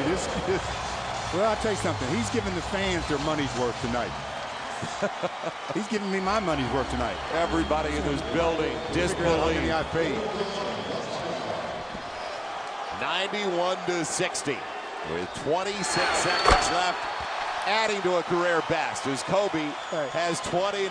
But how good? He can't be too good. Dallas is still beating him 60-59. 59 for Dallas, Kobe. If Kobe was good, he'd have more than Dallas. Come on, now look at the score. Kobe's got 59, Dallas has 60. You know, you put a lot of pressure on the guy. 59 for Kobe, 60 for the Mavericks. And a lot of the breaks that have come his way, he's been 1 on 3. I mean, the guy gets the jumper, gets walked under, he gets the hoop and the foul. Oh, he's in one of those moods and modes tonight. Now Devin Harris gets the first of 2. Very talented team. It's not like he's doing it against a cellar dweller either. This is a real athletic, talented team. It comes in, as I mentioned, with an 18-6 record. Man, after the missed free throw. Final shot time. I guess who's going to take it? Dallas, tough call. Dallas ought to foul somebody else so that Kobe can't get it. Now Kobe for 3. I don't believe it. Incredible. 95-61. Adds to his career best. 62 for Kobe. Hey, I take it back. He is good, but he has more than Dallas has. Kobe threw 3, acknowledging the crowd on their feet, and he has outscored the Mavericks at the end of the third quarter. They better give him a standing O right now, because this is the last you'll see him tonight. The young man is done. He's done. Look at Rick. Rick says, I've seen a lot in my days, but yeah, is he the 8th wonder of the world? Tonight he is. He has put on an absolute clinic. Offensively, he has destroyed the Mavericks. Outscored them by himself. I've never seen it done. He heard you. 62 for Kobe and 61 for the Mavericks.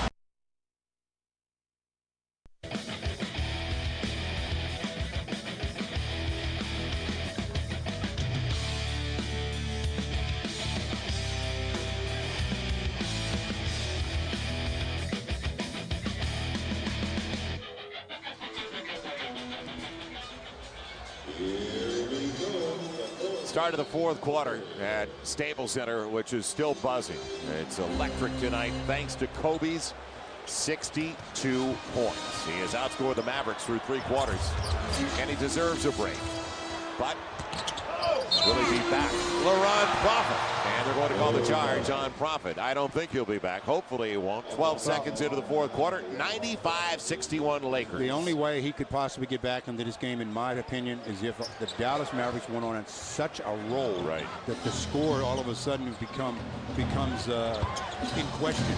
And then obviously BJ would put him back in. Jason Terry hits for 3 before Prophet can recover on that far side. 95-64. So Lamar Odom out there, and it's going to be a hold as Sasha was running away from Devin Harris. Well, Kobe joins a very elite group of Lakers in the history of the franchise. Only 4 other guys have been able to score 60 or more in a game for the Lakers. Elgin with 71 leads the way, and Wilt had 61. Jerry West with 63, and tonight Kobe joins the mix. Lamar coming up empty as it went across the rim to Devin Harris.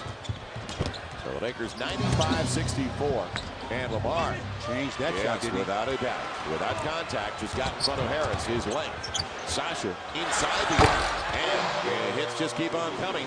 Sasha in rhythm from Lamar, 97-64. You're sitting over there and you see Kobe. I think gives everybody a little confidence. Terry, another 3? No. Man, it'll be Laron Prophet. So an opportunity for some of the reserves to get some minutes in the 4th. Lamar trying to get to the hole.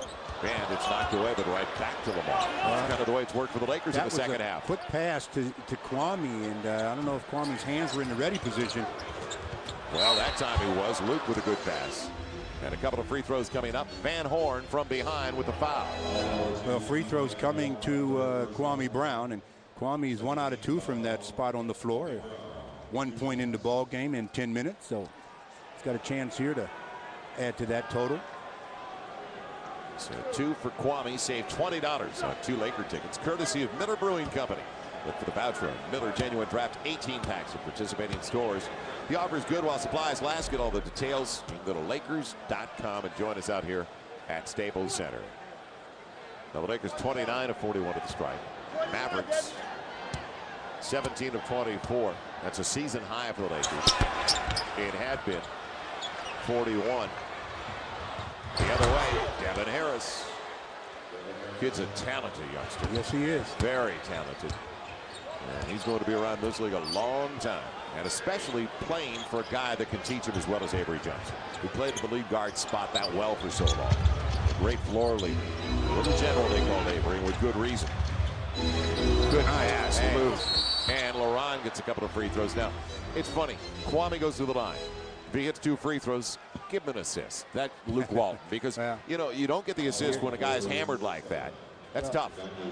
We have been, I have been a proponent of that for a long, long time. Where you have to, all you'd have to do is change the definition of an assist in the rule book. And right now, it's a pass that leads to a basket, and all it needs to be is a pass that leads to 2 points, or more. Made free throws, 2 points, and Laron Prophet.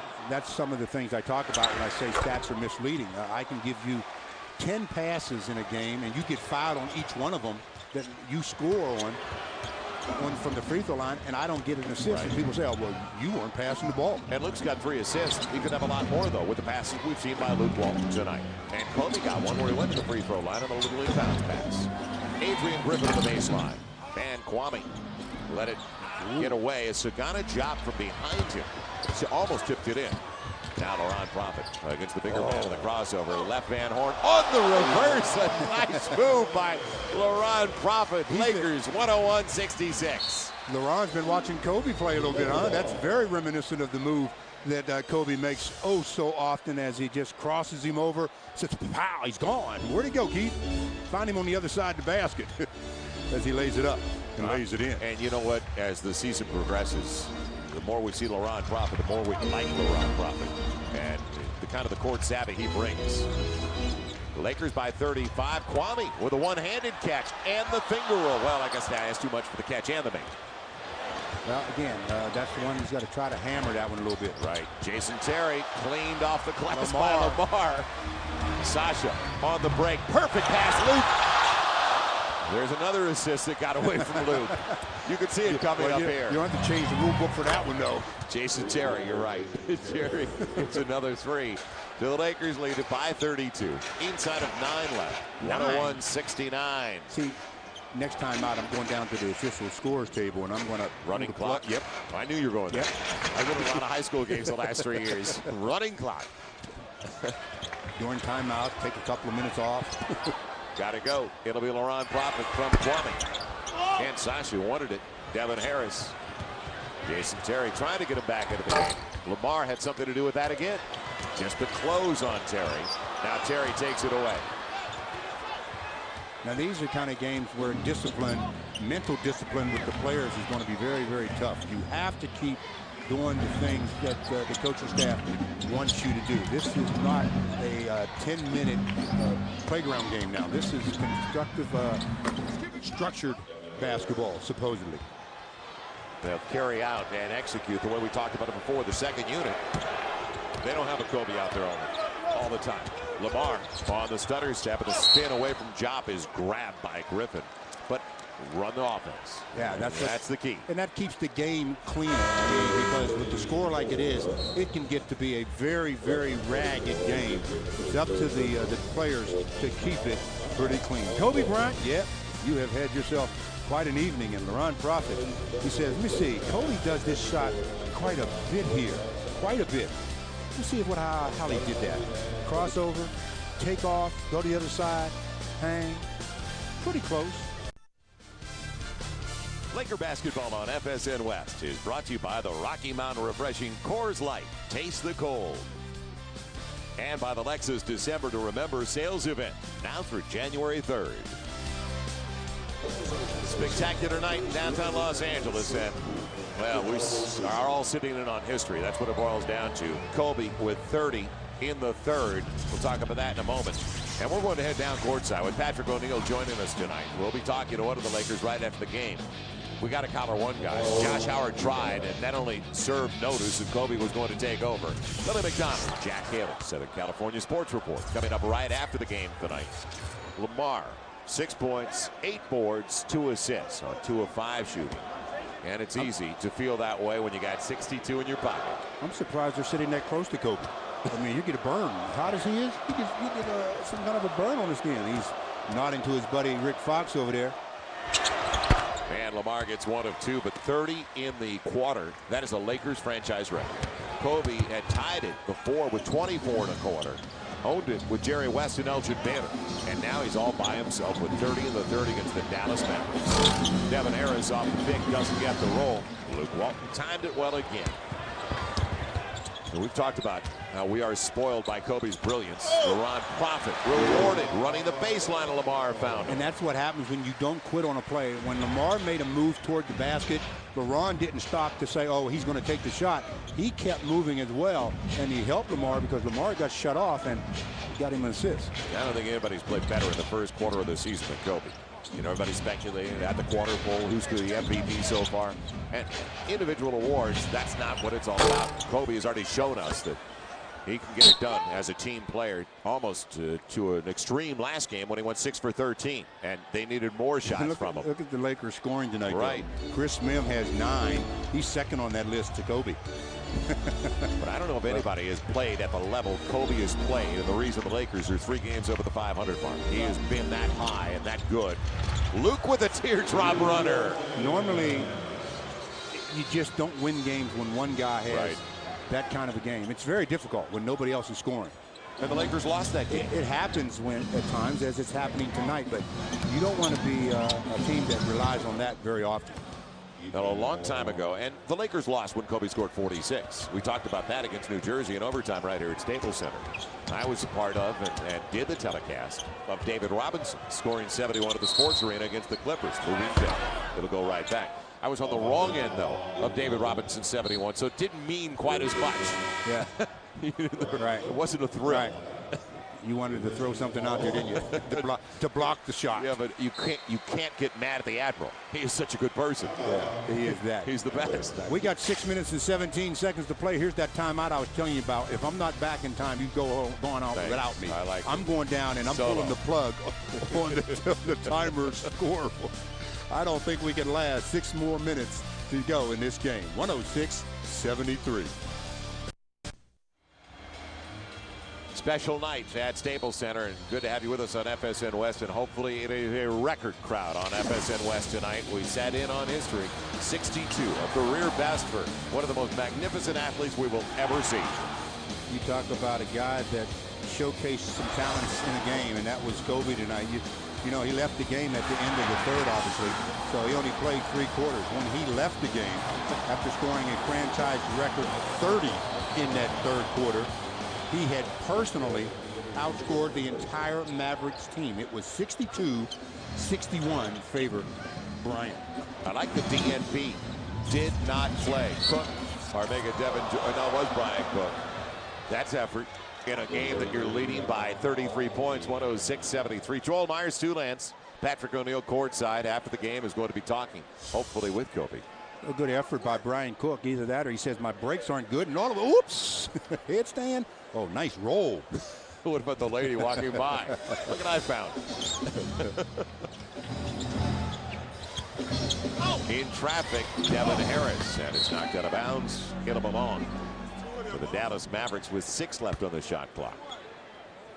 So the Lakers have taken the season series for the Mavericks. I just hope that both teams can get out of this game in the final 6 minutes without anybody getting injured. Darrell Armstrong in for the first time. Shot clock all the way down.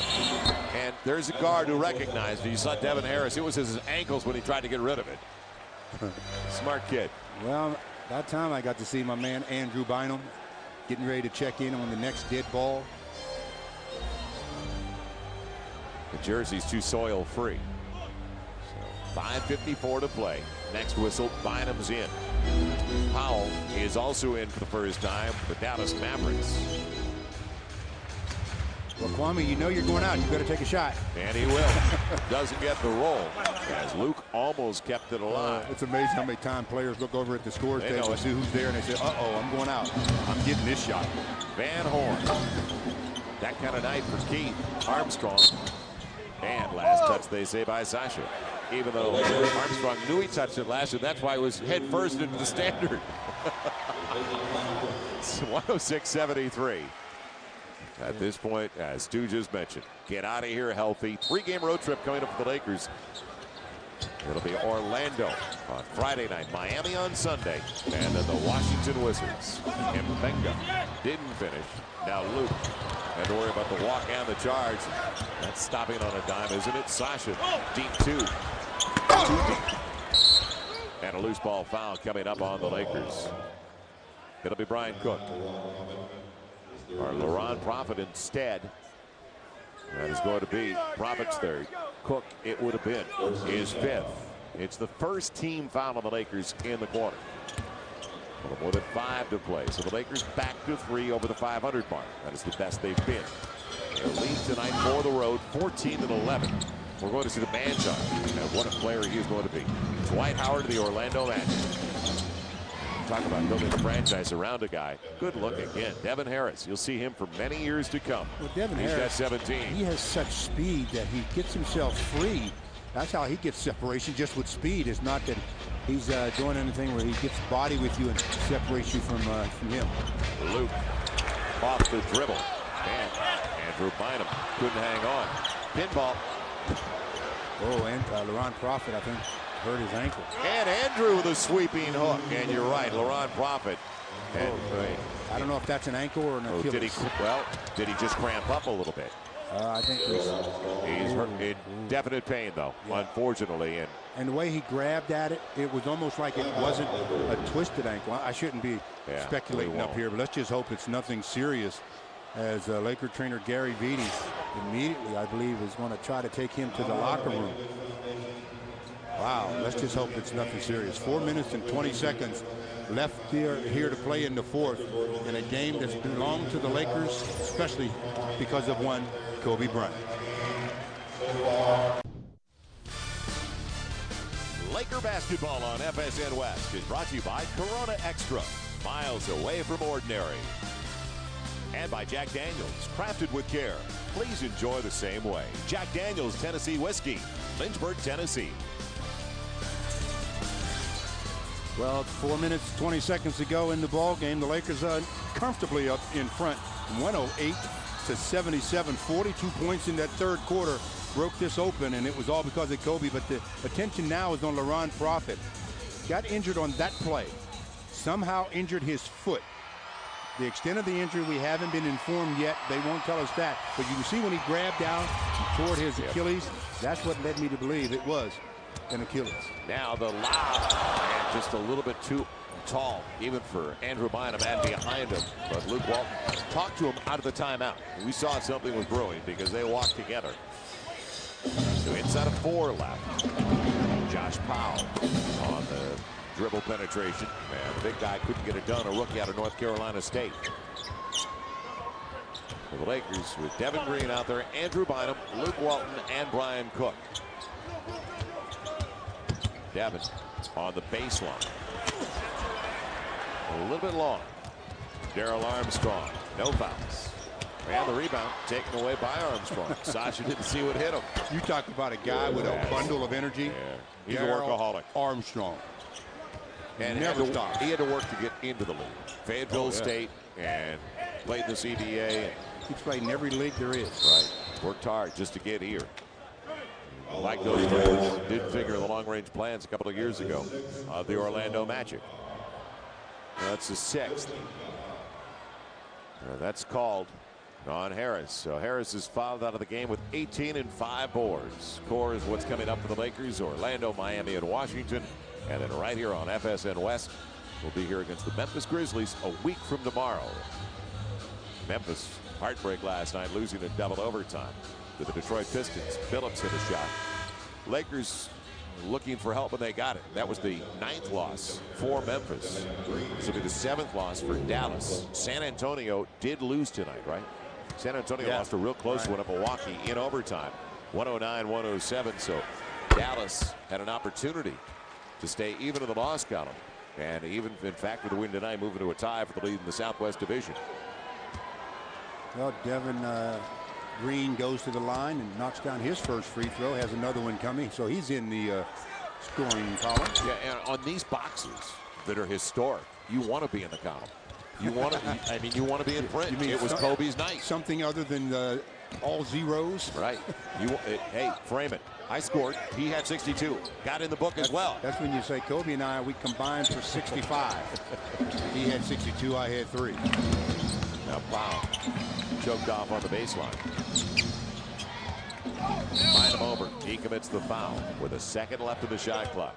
So the Lakers are going to go to 14 and 11. That's why that hurt so much on Sunday night. 15 and 10. They'd be right behind. And the Clippers suffered their 9th loss tonight. They're 15 and 9. Phoenix at 14 and 9. Only a half game back in the Pacific Division. The Lakers go back to the road where they've got one of the best road records now in the NBA. And who would have believed that after the Lakers won only 12 games on the road last year? Different formula completely for Phil Jackson and the way they do things. Well, this 3-game trip coming up is going to be a challenging one. You mentioned their 8-5 record so far this year after only winning 12 on the road all of last year. We don't want to talk about the final 12 contest that they played on the road. Find him. Little one in the middle. Staying with the play. Over Mbenga. Travel. And he walked with the basket. I like the effort, though. Right. I really like the effort. Nice effort by Andrew. He's grown an inch since they drafted him. So Andrew is now 7'1", and they say, when I say they say, the doctors say he should top out at about 7'2". Forecasting height. Wow. Better than meteorology. Sasha for Devin Green. What are you doing? Right.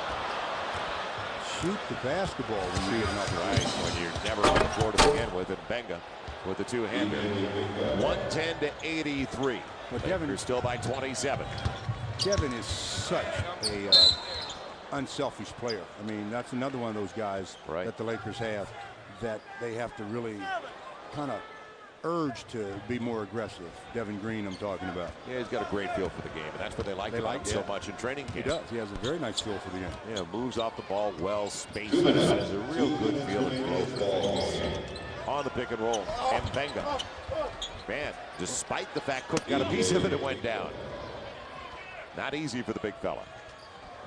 110-85. Well, this is the positive that the Lakers were looking for with a couple of days off before playing again on Friday.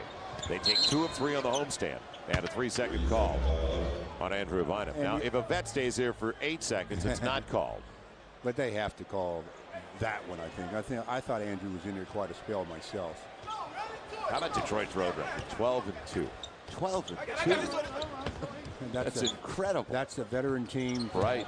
Really is just a work, blue-collar type of a team. They just keep working, and that's one of the secrets to their success. And the Lakers are tied for right now the 3rd best road record in the NBA at 8-5 with the San Antonio Spurs. Good job, Bryant Cook, just a batted ahead. San Antonio at 8-5 away from home. Dallas at 8-4, 2nd best road record. Lakers at 8-5, headed to Orlando. Devin Green over the big guy. Right on the line, but a little bit long. Over Sagana Diop. Mbenga, man, the foul, despite the block by Brian Cook. You know, the player of the game, it's a tough call tonight. Really difficult. Well, I don't think it's difficult at all. I mean, gee, I'm giving it to Sasha. I knew you were going there. Kobe? What did he do? 62 in 33, and the one thing, and Stu asked for it, about 90 seconds left in the quarter. You predicted it, actually, because you asked for it. You wanted to see Kobe outscore Dallas through 3. He had 62 points after 3. Outscored him 62-61. And that, now, I don't know if you ever see that. I don't think I've ever seen that before. I mean, my memory is not real good.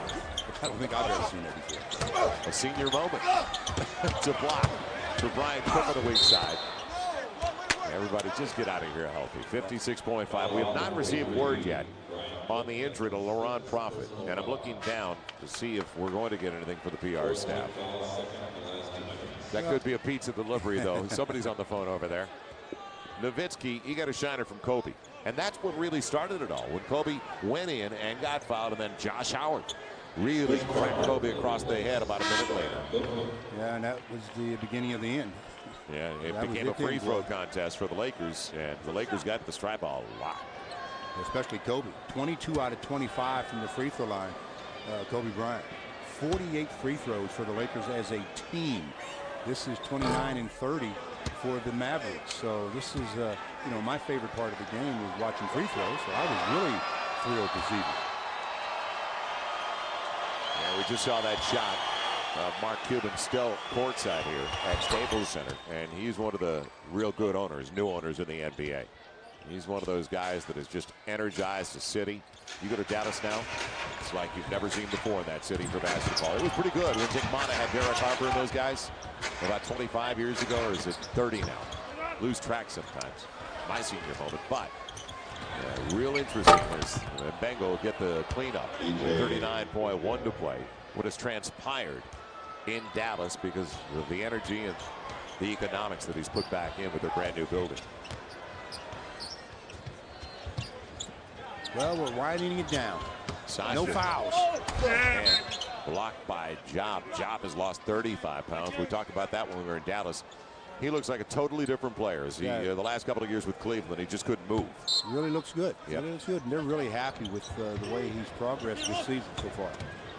Devin Green off the bounce from Luke. So Luke gets an assist on one you don't figure. And for Luke, it's his 5th assist of the game.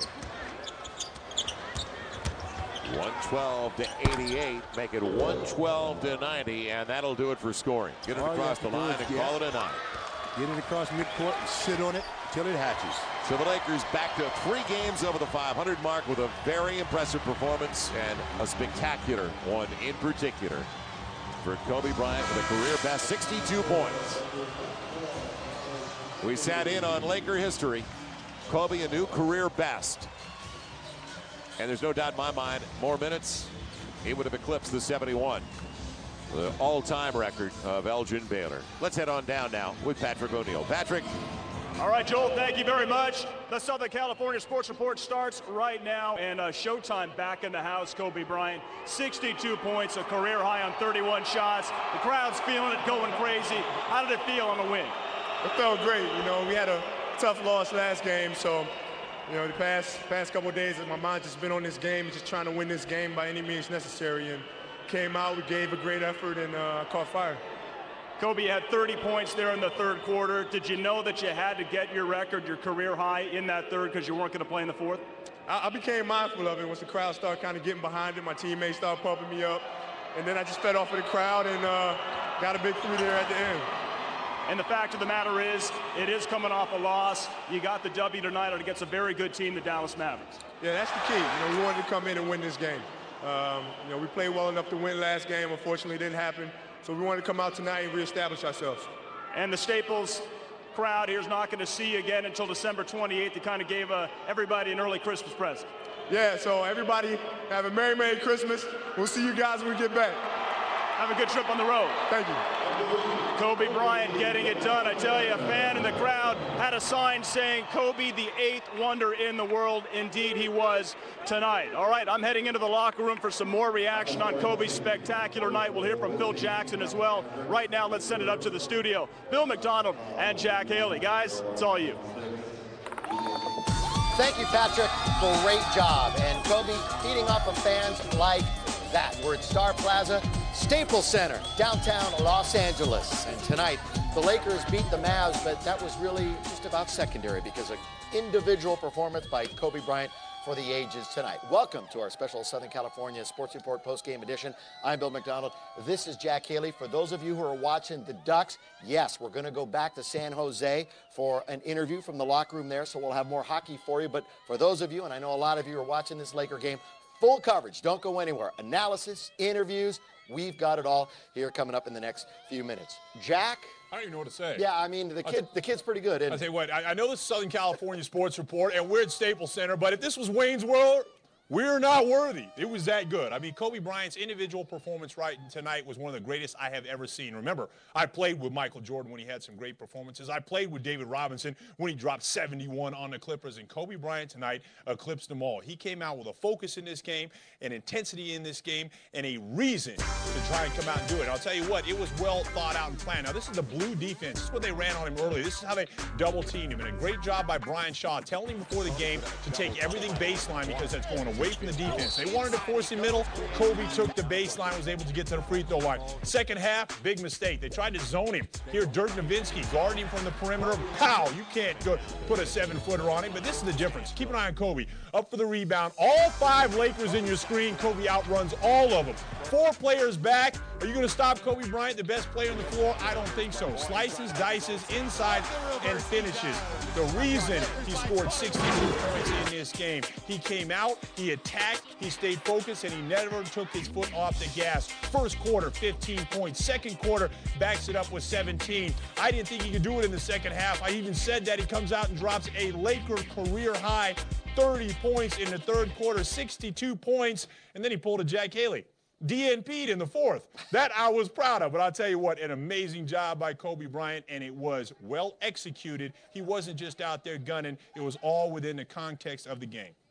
Now it is time to go to one of the gentlemen who called the game, and I'm speaking, of course, with longtime Laker analyst Stu Lance. You know, it's interesting, Stu, when Kobe scored those 56 back in January of 2002, it was also in 3 quarters against the Grizzlies. Tonight, as Joel was saying, you were loving it. You called it 62 to the 61 points of Dallas after 3 quarters. Just a remarkable effort. I just want your take on what was going right for Kobe from the opening minutes of this one tonight. You know, it seemed from his very first shot, I mentioned that his shot seemed fluid tonight. Not that it's not fluid probably every night, but it just seems so smooth and fluid tonight. And obviously he was in one of those rhythms where when great players get going like that, there's nothing you can do defensively. You just hope that there's going to come a time in the game when he maybe tires out or the coach decides to take him out. But he was on fire from the very, very beginning. He's hit an array of different looking shots. double kisses. Now, Stu, one of the things I noticed, the other night against Houston, the Lakers scored 74 points, and the rest of the team were not able to make shots. I thought Kobe came out tonight with an extra focus to really try to set the tempo offensively. Do you think that's easier for the other guys, or do you think they kind of stand around and watch? I thought they stood around and watched a little bit tonight after he got rolling. In the beginning, I thought they were playing along with him, but then when he really got into his groove, I thought they started to be like the rest of the 19,000 here. They were spectators then, and that's the thing that concerned me the most, that if Kobe decided, or his game decided not to be as fluid as it was, what was going to happen with the players not being any offensive rhythm of their own? What would the game be? Because up until the third quarter, the Lakers were not blowing them out, but then that 30-point quarter by Kobe took care of that. One of the things for me is that I've always noticed is when I played with, a great scorer like with Michael, when they're rolling like that, it's easier because, as you said, you become a fan. I think the team really jumped on the bandwagon. They wanted to see Kobe get his career high. They got him the basketball. They got out of his way, and they really made it happen for him. And there's no question about it. They definitely wanted him to get a new career high. You could see the way seemingly each possession they were getting the ball and making a concerted effort. I mean, even more than normal to get the ball to number 8, and number 8 did not disappoint. Stu, and lost in all of this somewhat as the Lakers now have won 8 out of 10. They beat the Mavs again. And we're going to come back to you and Joel with some analysis in a little bit. Great job tonight. We'll see you in a couple of minutes. Okay. All right. A unbelievable night for Kobe Bryant tonight. More on that in just a moment. Our coverage is just getting started. We'll head downstairs. Phil Jackson, his press conference, and we'll get interviews, of course. Patrick will be there in the Laker locker room. Plus, the Clippers begin a 3-game roadie in Jersey, but could they stop Vinsanity? And we'll hit USC practice, where the Trojans began to install their game plan for somehow stopping Vince Young. Plus, it's back to San Jose, where the Ducks are trying to take down the Sharks for the second time in 3 days. Plenty to come. Stay with us. Live from Staples Center in downtown Los Angeles, it's the Southern California Sports Report, presented by your local Hyundai dealers.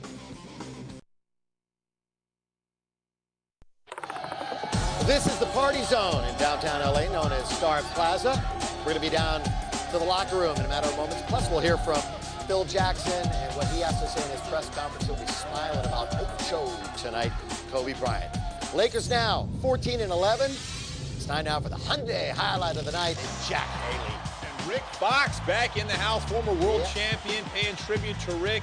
Everybody got a chance to see him. The Lakers gave him one of his old jerseys. Good to see Foxy back at Staples Center to open the game. Now remember, 8 days ago, the Lakers go into Dallas and win that game. Kobe had 43. Tonight, he comes out and sets the tempo early. One of the things they wanted to do was double team Kobe. He was hearing none of it. Kobe would drop 15 in the first quarter. In the second quarter, nothing would change. From behind the arc, pulling up, spotting, shooting. Kobe, a smooth 17 in the second quarter from all over the floor. Here's the three-pointer, pow, right in your face, and the Lakers would take a 9-point lead into the half. The third quarter, Kobe would be able to maintain the heat, continue to attack. Not only would he do so, Billy, he would set a Laker franchise record. Kobe Bryant would drop 30. I said 30 points in the third quarter alone. He would outscore the entire Dallas Maverick team through 3. At the end of 3, the score would be 62 for Kobe Bryant, 61 for the Dallas Mavericks. The #1 movie in theaters is King Kong. King Kong has nothing on Kobe Bryant. Now, this is the most points scored in the NBA this year. LeBron had the most previous to this. And, yeah, there's Kobe versus the rest of the team. I guess you're nitpicking if you're saying where were the other contributions. Well, on a night like tonight, when a guy hits the zone like that, I can tell you I've been on a team. You want him to get his career high. The team did not mind deferring to Kobe, getting him the ball. The best player in the world catches fire. That rim becomes 2-3 feet big. I mean, Kobe Bryant had the zone. I think it shows chemistry that they gave him the basketball. Last 5 games against the Mavericks, Kobe averaging nearly 37 points a game. Here's Joel and Stu with more comments on tonight.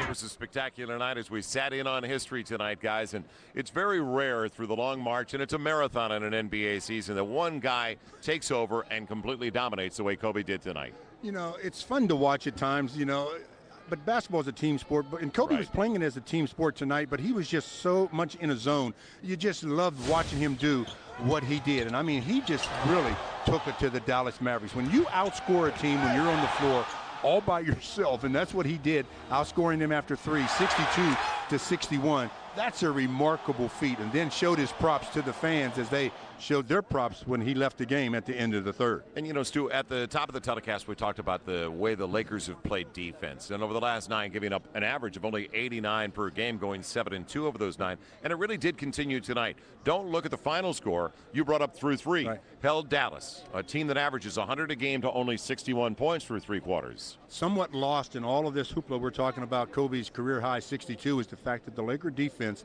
again was there and they won the game. Right. And that's the most important thing. They won the game. They were smothering from the start. They were all over the Mavericks, the backcourt of the Lakers, creating some opportunities in transition and scoring the easy baskets. Then the interior defense picked up. It was a total team effort defensively, and that's really what you have to do to be successful. You can't rely on one segment of your team defensively. You have to rely on everybody.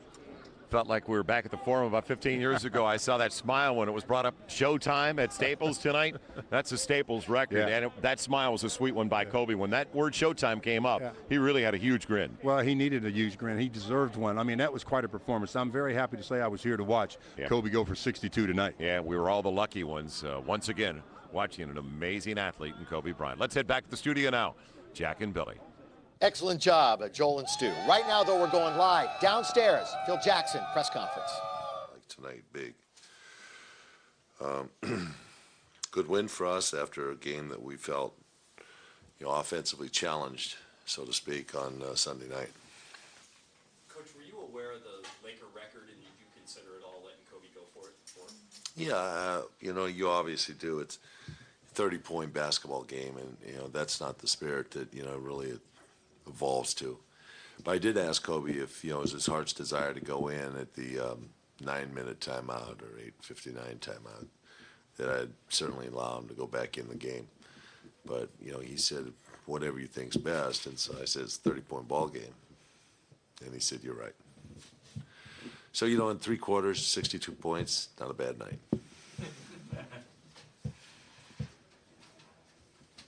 Where does it rank? Where the games that you've seen?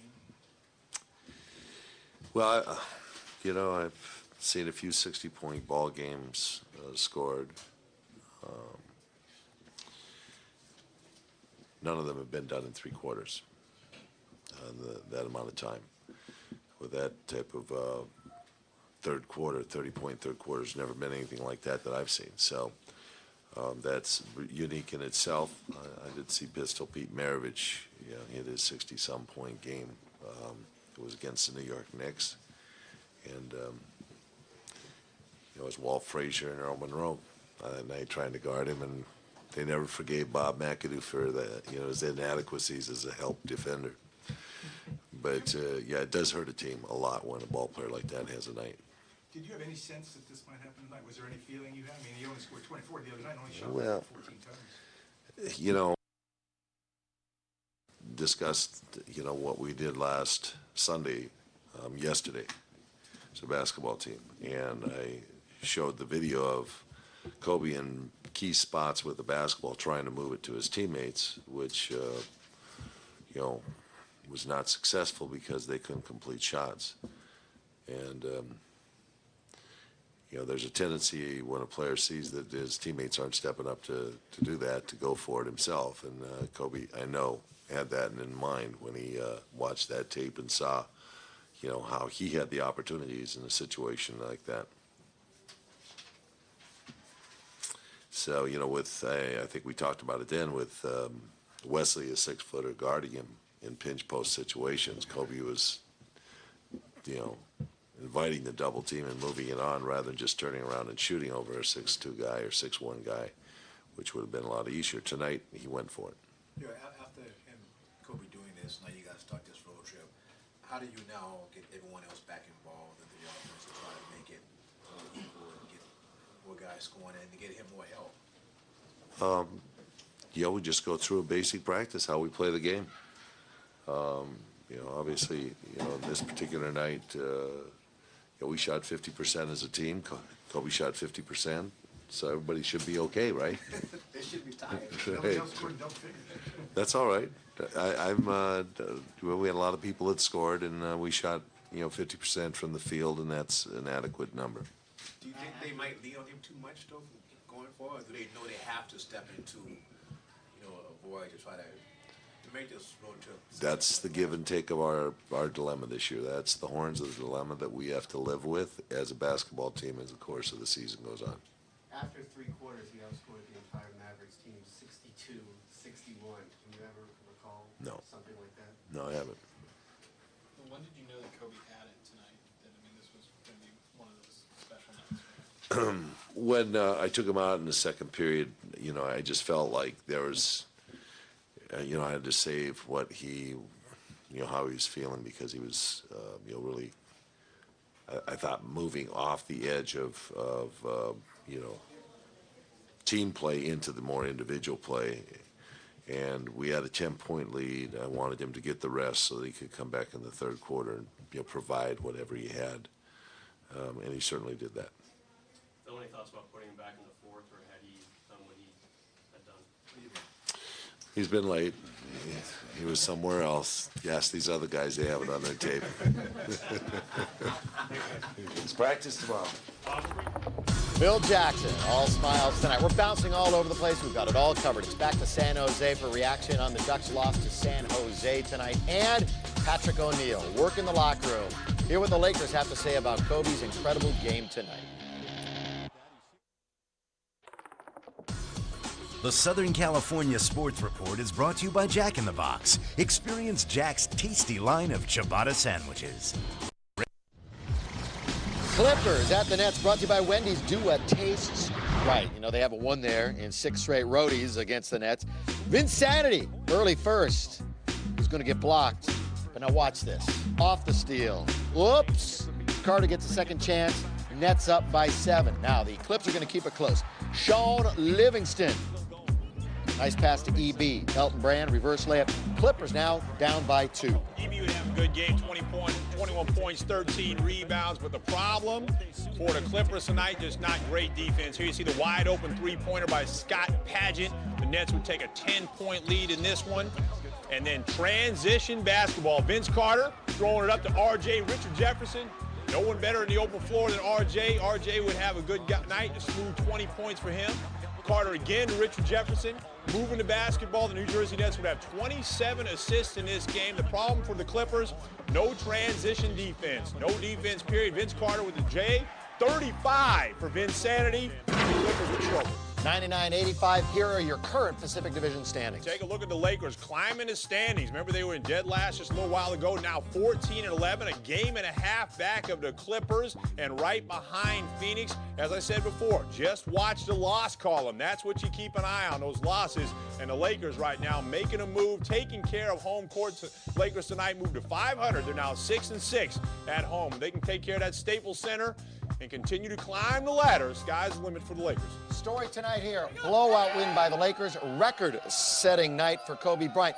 Going back to that third quarter, the 30 points that Kobe scored, that's the 4th best third quarter in NBA history. Phil Jackson alluded to it. Kobe alluded to it, too. 4th best in NBA history, and I'll tell you what, when you see a player hit a zone like that, and that's what they call it, they hit a zone, I mean, they can do no wrong. The basket just gets bigger and bigger and bigger. Your body gets all in tune, and you just find a way to find that rhythm. I was with Michael Jordan once when he was in Denver and did the same thing, had a 30-point quarter, and it's unbelievable to watch a great player hit that zone. But what really impressed me more than Kobe's 30 points was how well the Lakers played in that third quarter. They outscored Dallas 42-17 in the third quarter. And if you remember the Houston game, that's when they fell apart. A lot of the games this year, they've really fallen apart in the third quarter and given up those big runs. They came out of the locker room tonight and kind of rode Kobe's coattails, but played great team basketball. All right, we're going to take a break, but don't go anywhere, because when we come back, Kobe will be live at the podium downstairs here at Staples Center. You're not going to want to miss it. Plus,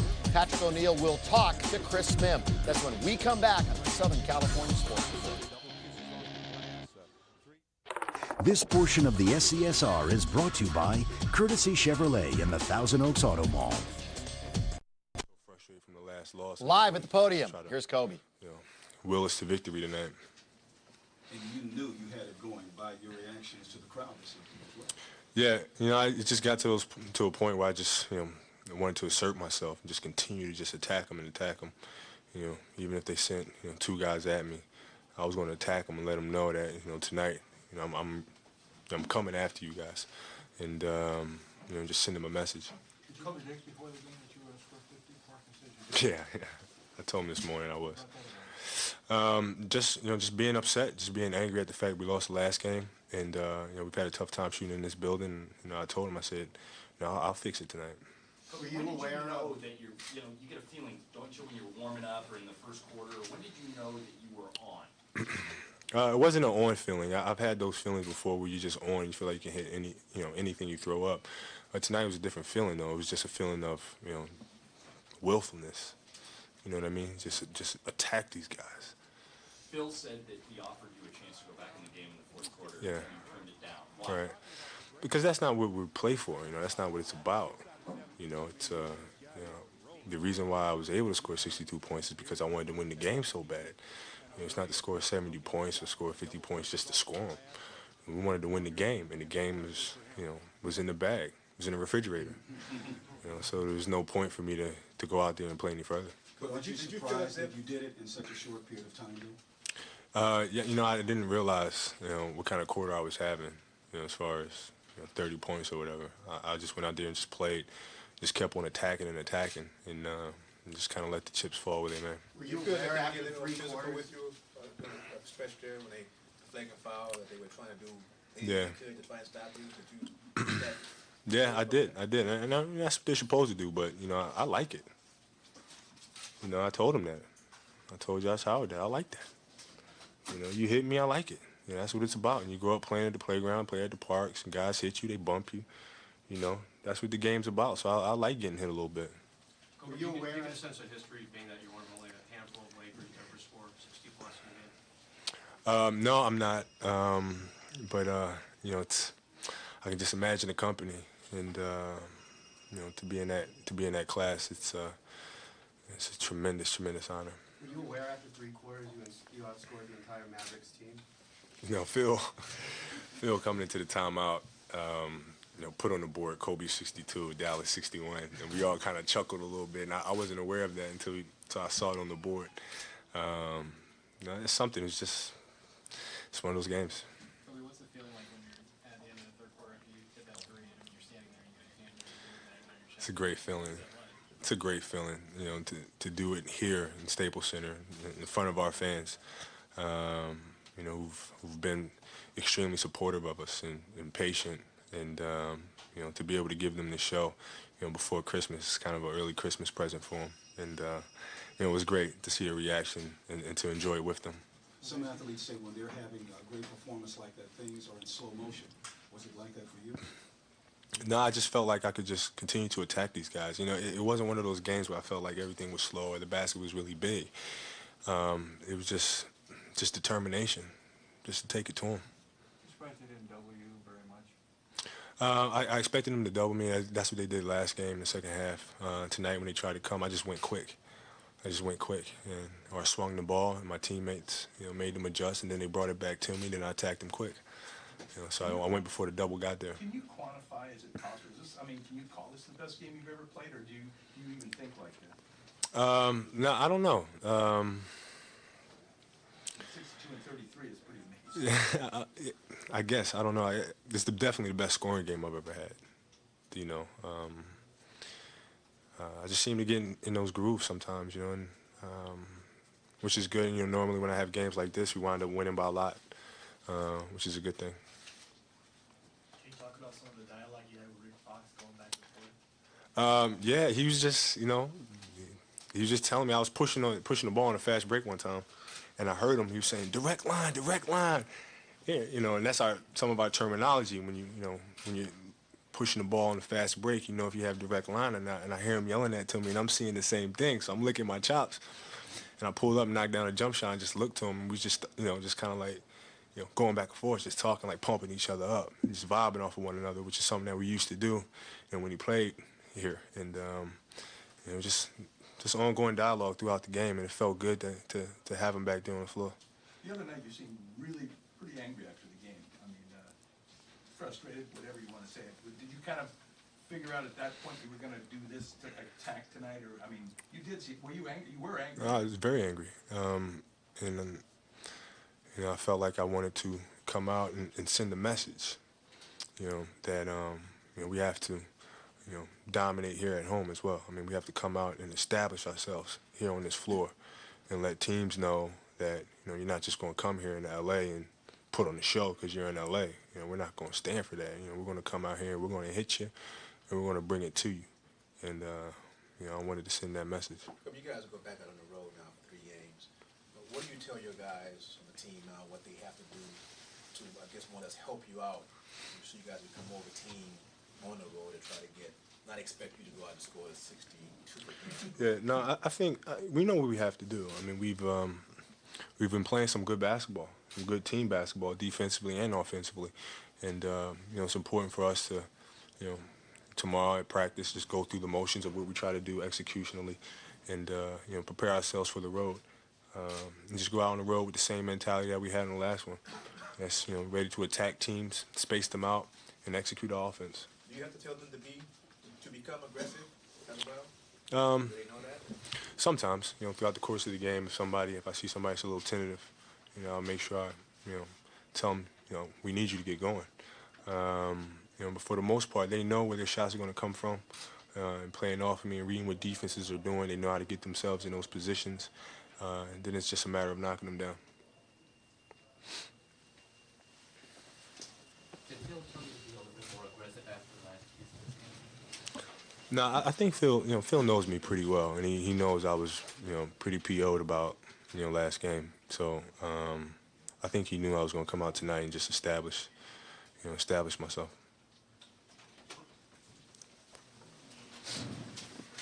All right, you guys. Thank you. Loving Kobe, by the way, evoking the memory of Chick Hearn talking about putting the game in the refrigerator. And by the way, if you didn't hear, Kobe was named the NBA Player of the Week. I do think he has a leg up on the award for next week. He talked so much about being aggressive. One sign, 25 free throws he shot tonight, made 22. That's a sign of being aggressive. Well, yeah, and again, you know, one of the things that I really appreciated, two things. One, his aggressiveness, the way he, as he said, he set the tempo, and he's trying to establish a Laker dominance here at home because the Lakers have not been a dominant team at home. But you want to talk about a class move. When Phil Jackson offered to put him back in the game with 9 minutes to play, you know how many players would have jumped at that? I mean, he's only 9 points away from the Lakers' all-time scoring leader in one game in 71. He could have easily got out and got that in a blowout. But Kobe Bryant said, hey, this game is over. I've done my work. It's not about points. It's not about me being a point guy. It's about winning basketball games. And to me, that speaks volumes. Lakers win their 14th of the year. It's right back down to the locker room. Patrick is with the big guy, Chris Mim. Billy Mack, thanks a lot with Chris Mim. Actually, you and Kobe, you know, you combined for 71 points tonight. Yeah, I'm glad I got pitch in a few there tonight. Yeah, he did an unbelievable job. Haven't seen anything quite like it, especially that third quarter. He was splitting through their defense at will. Just stand back, feeding the ball, and watch, huh? Pretty much. You know, he was in the zone, and he was tracking down that ball wherever it was. So we you know, we kind of got in our spots and let him kind of go wild. Was there something in the pregame that you knew? I mean, I know you're coming off that loss to Houston on Sunday that you just knew. I mean, you had to get the W tonight, and Kobe was just going to step up. No, I mean, it wasn't anything we hadn't, you know, we prepared for any differently. We were discouraged about the Houston game. It was ugly. We didn't play well, and you know, we wanted to bounce back with energy. I think the whole team, you know, did a good job defensively. You know, Kobe was amazing on offense, but defensively, I think we really, you know, broke them early, and you know, we're able to make that easier. Chris, how are you feeling with your game right now? Better. You know, tonight I felt you know, I played well. I've been struggling the last couple games, getting good shots. Just ball won't go down. Got my hook back tonight, and I'm always going to do, you know, little things, block shots, play good defense, and grab rebounds. So happy with it tonight, and happy with the W. Can you look ahead to the Christmas Day matchup with Shaq? You know, it was crazy last year. You know, one of the biggest games I've ever been a part of. It was a lot of fun. We came up short. You know, this year we want a little redemption. Go down there, and it's going to be a fun one. All right, thanks for the time. All right, good to see you. Chris Mim there. I want to pass along, so not necessarily good news. Laron Prophet looks like he has a ruptured Achilles tendon on the left side. So that is bad news for the Lakers right now. Let's send it back to the studio. Billy Mack and Jack. So, thank you, Patrick. That would be the season for him. By the way, Lakers' next game will be Friday at Orlando. We're heading back up to San Jose, hear what the Ducks have to say about their loss to the Sharks. And when we do come back also, we will hear from Lamar Odom in the Lakers. As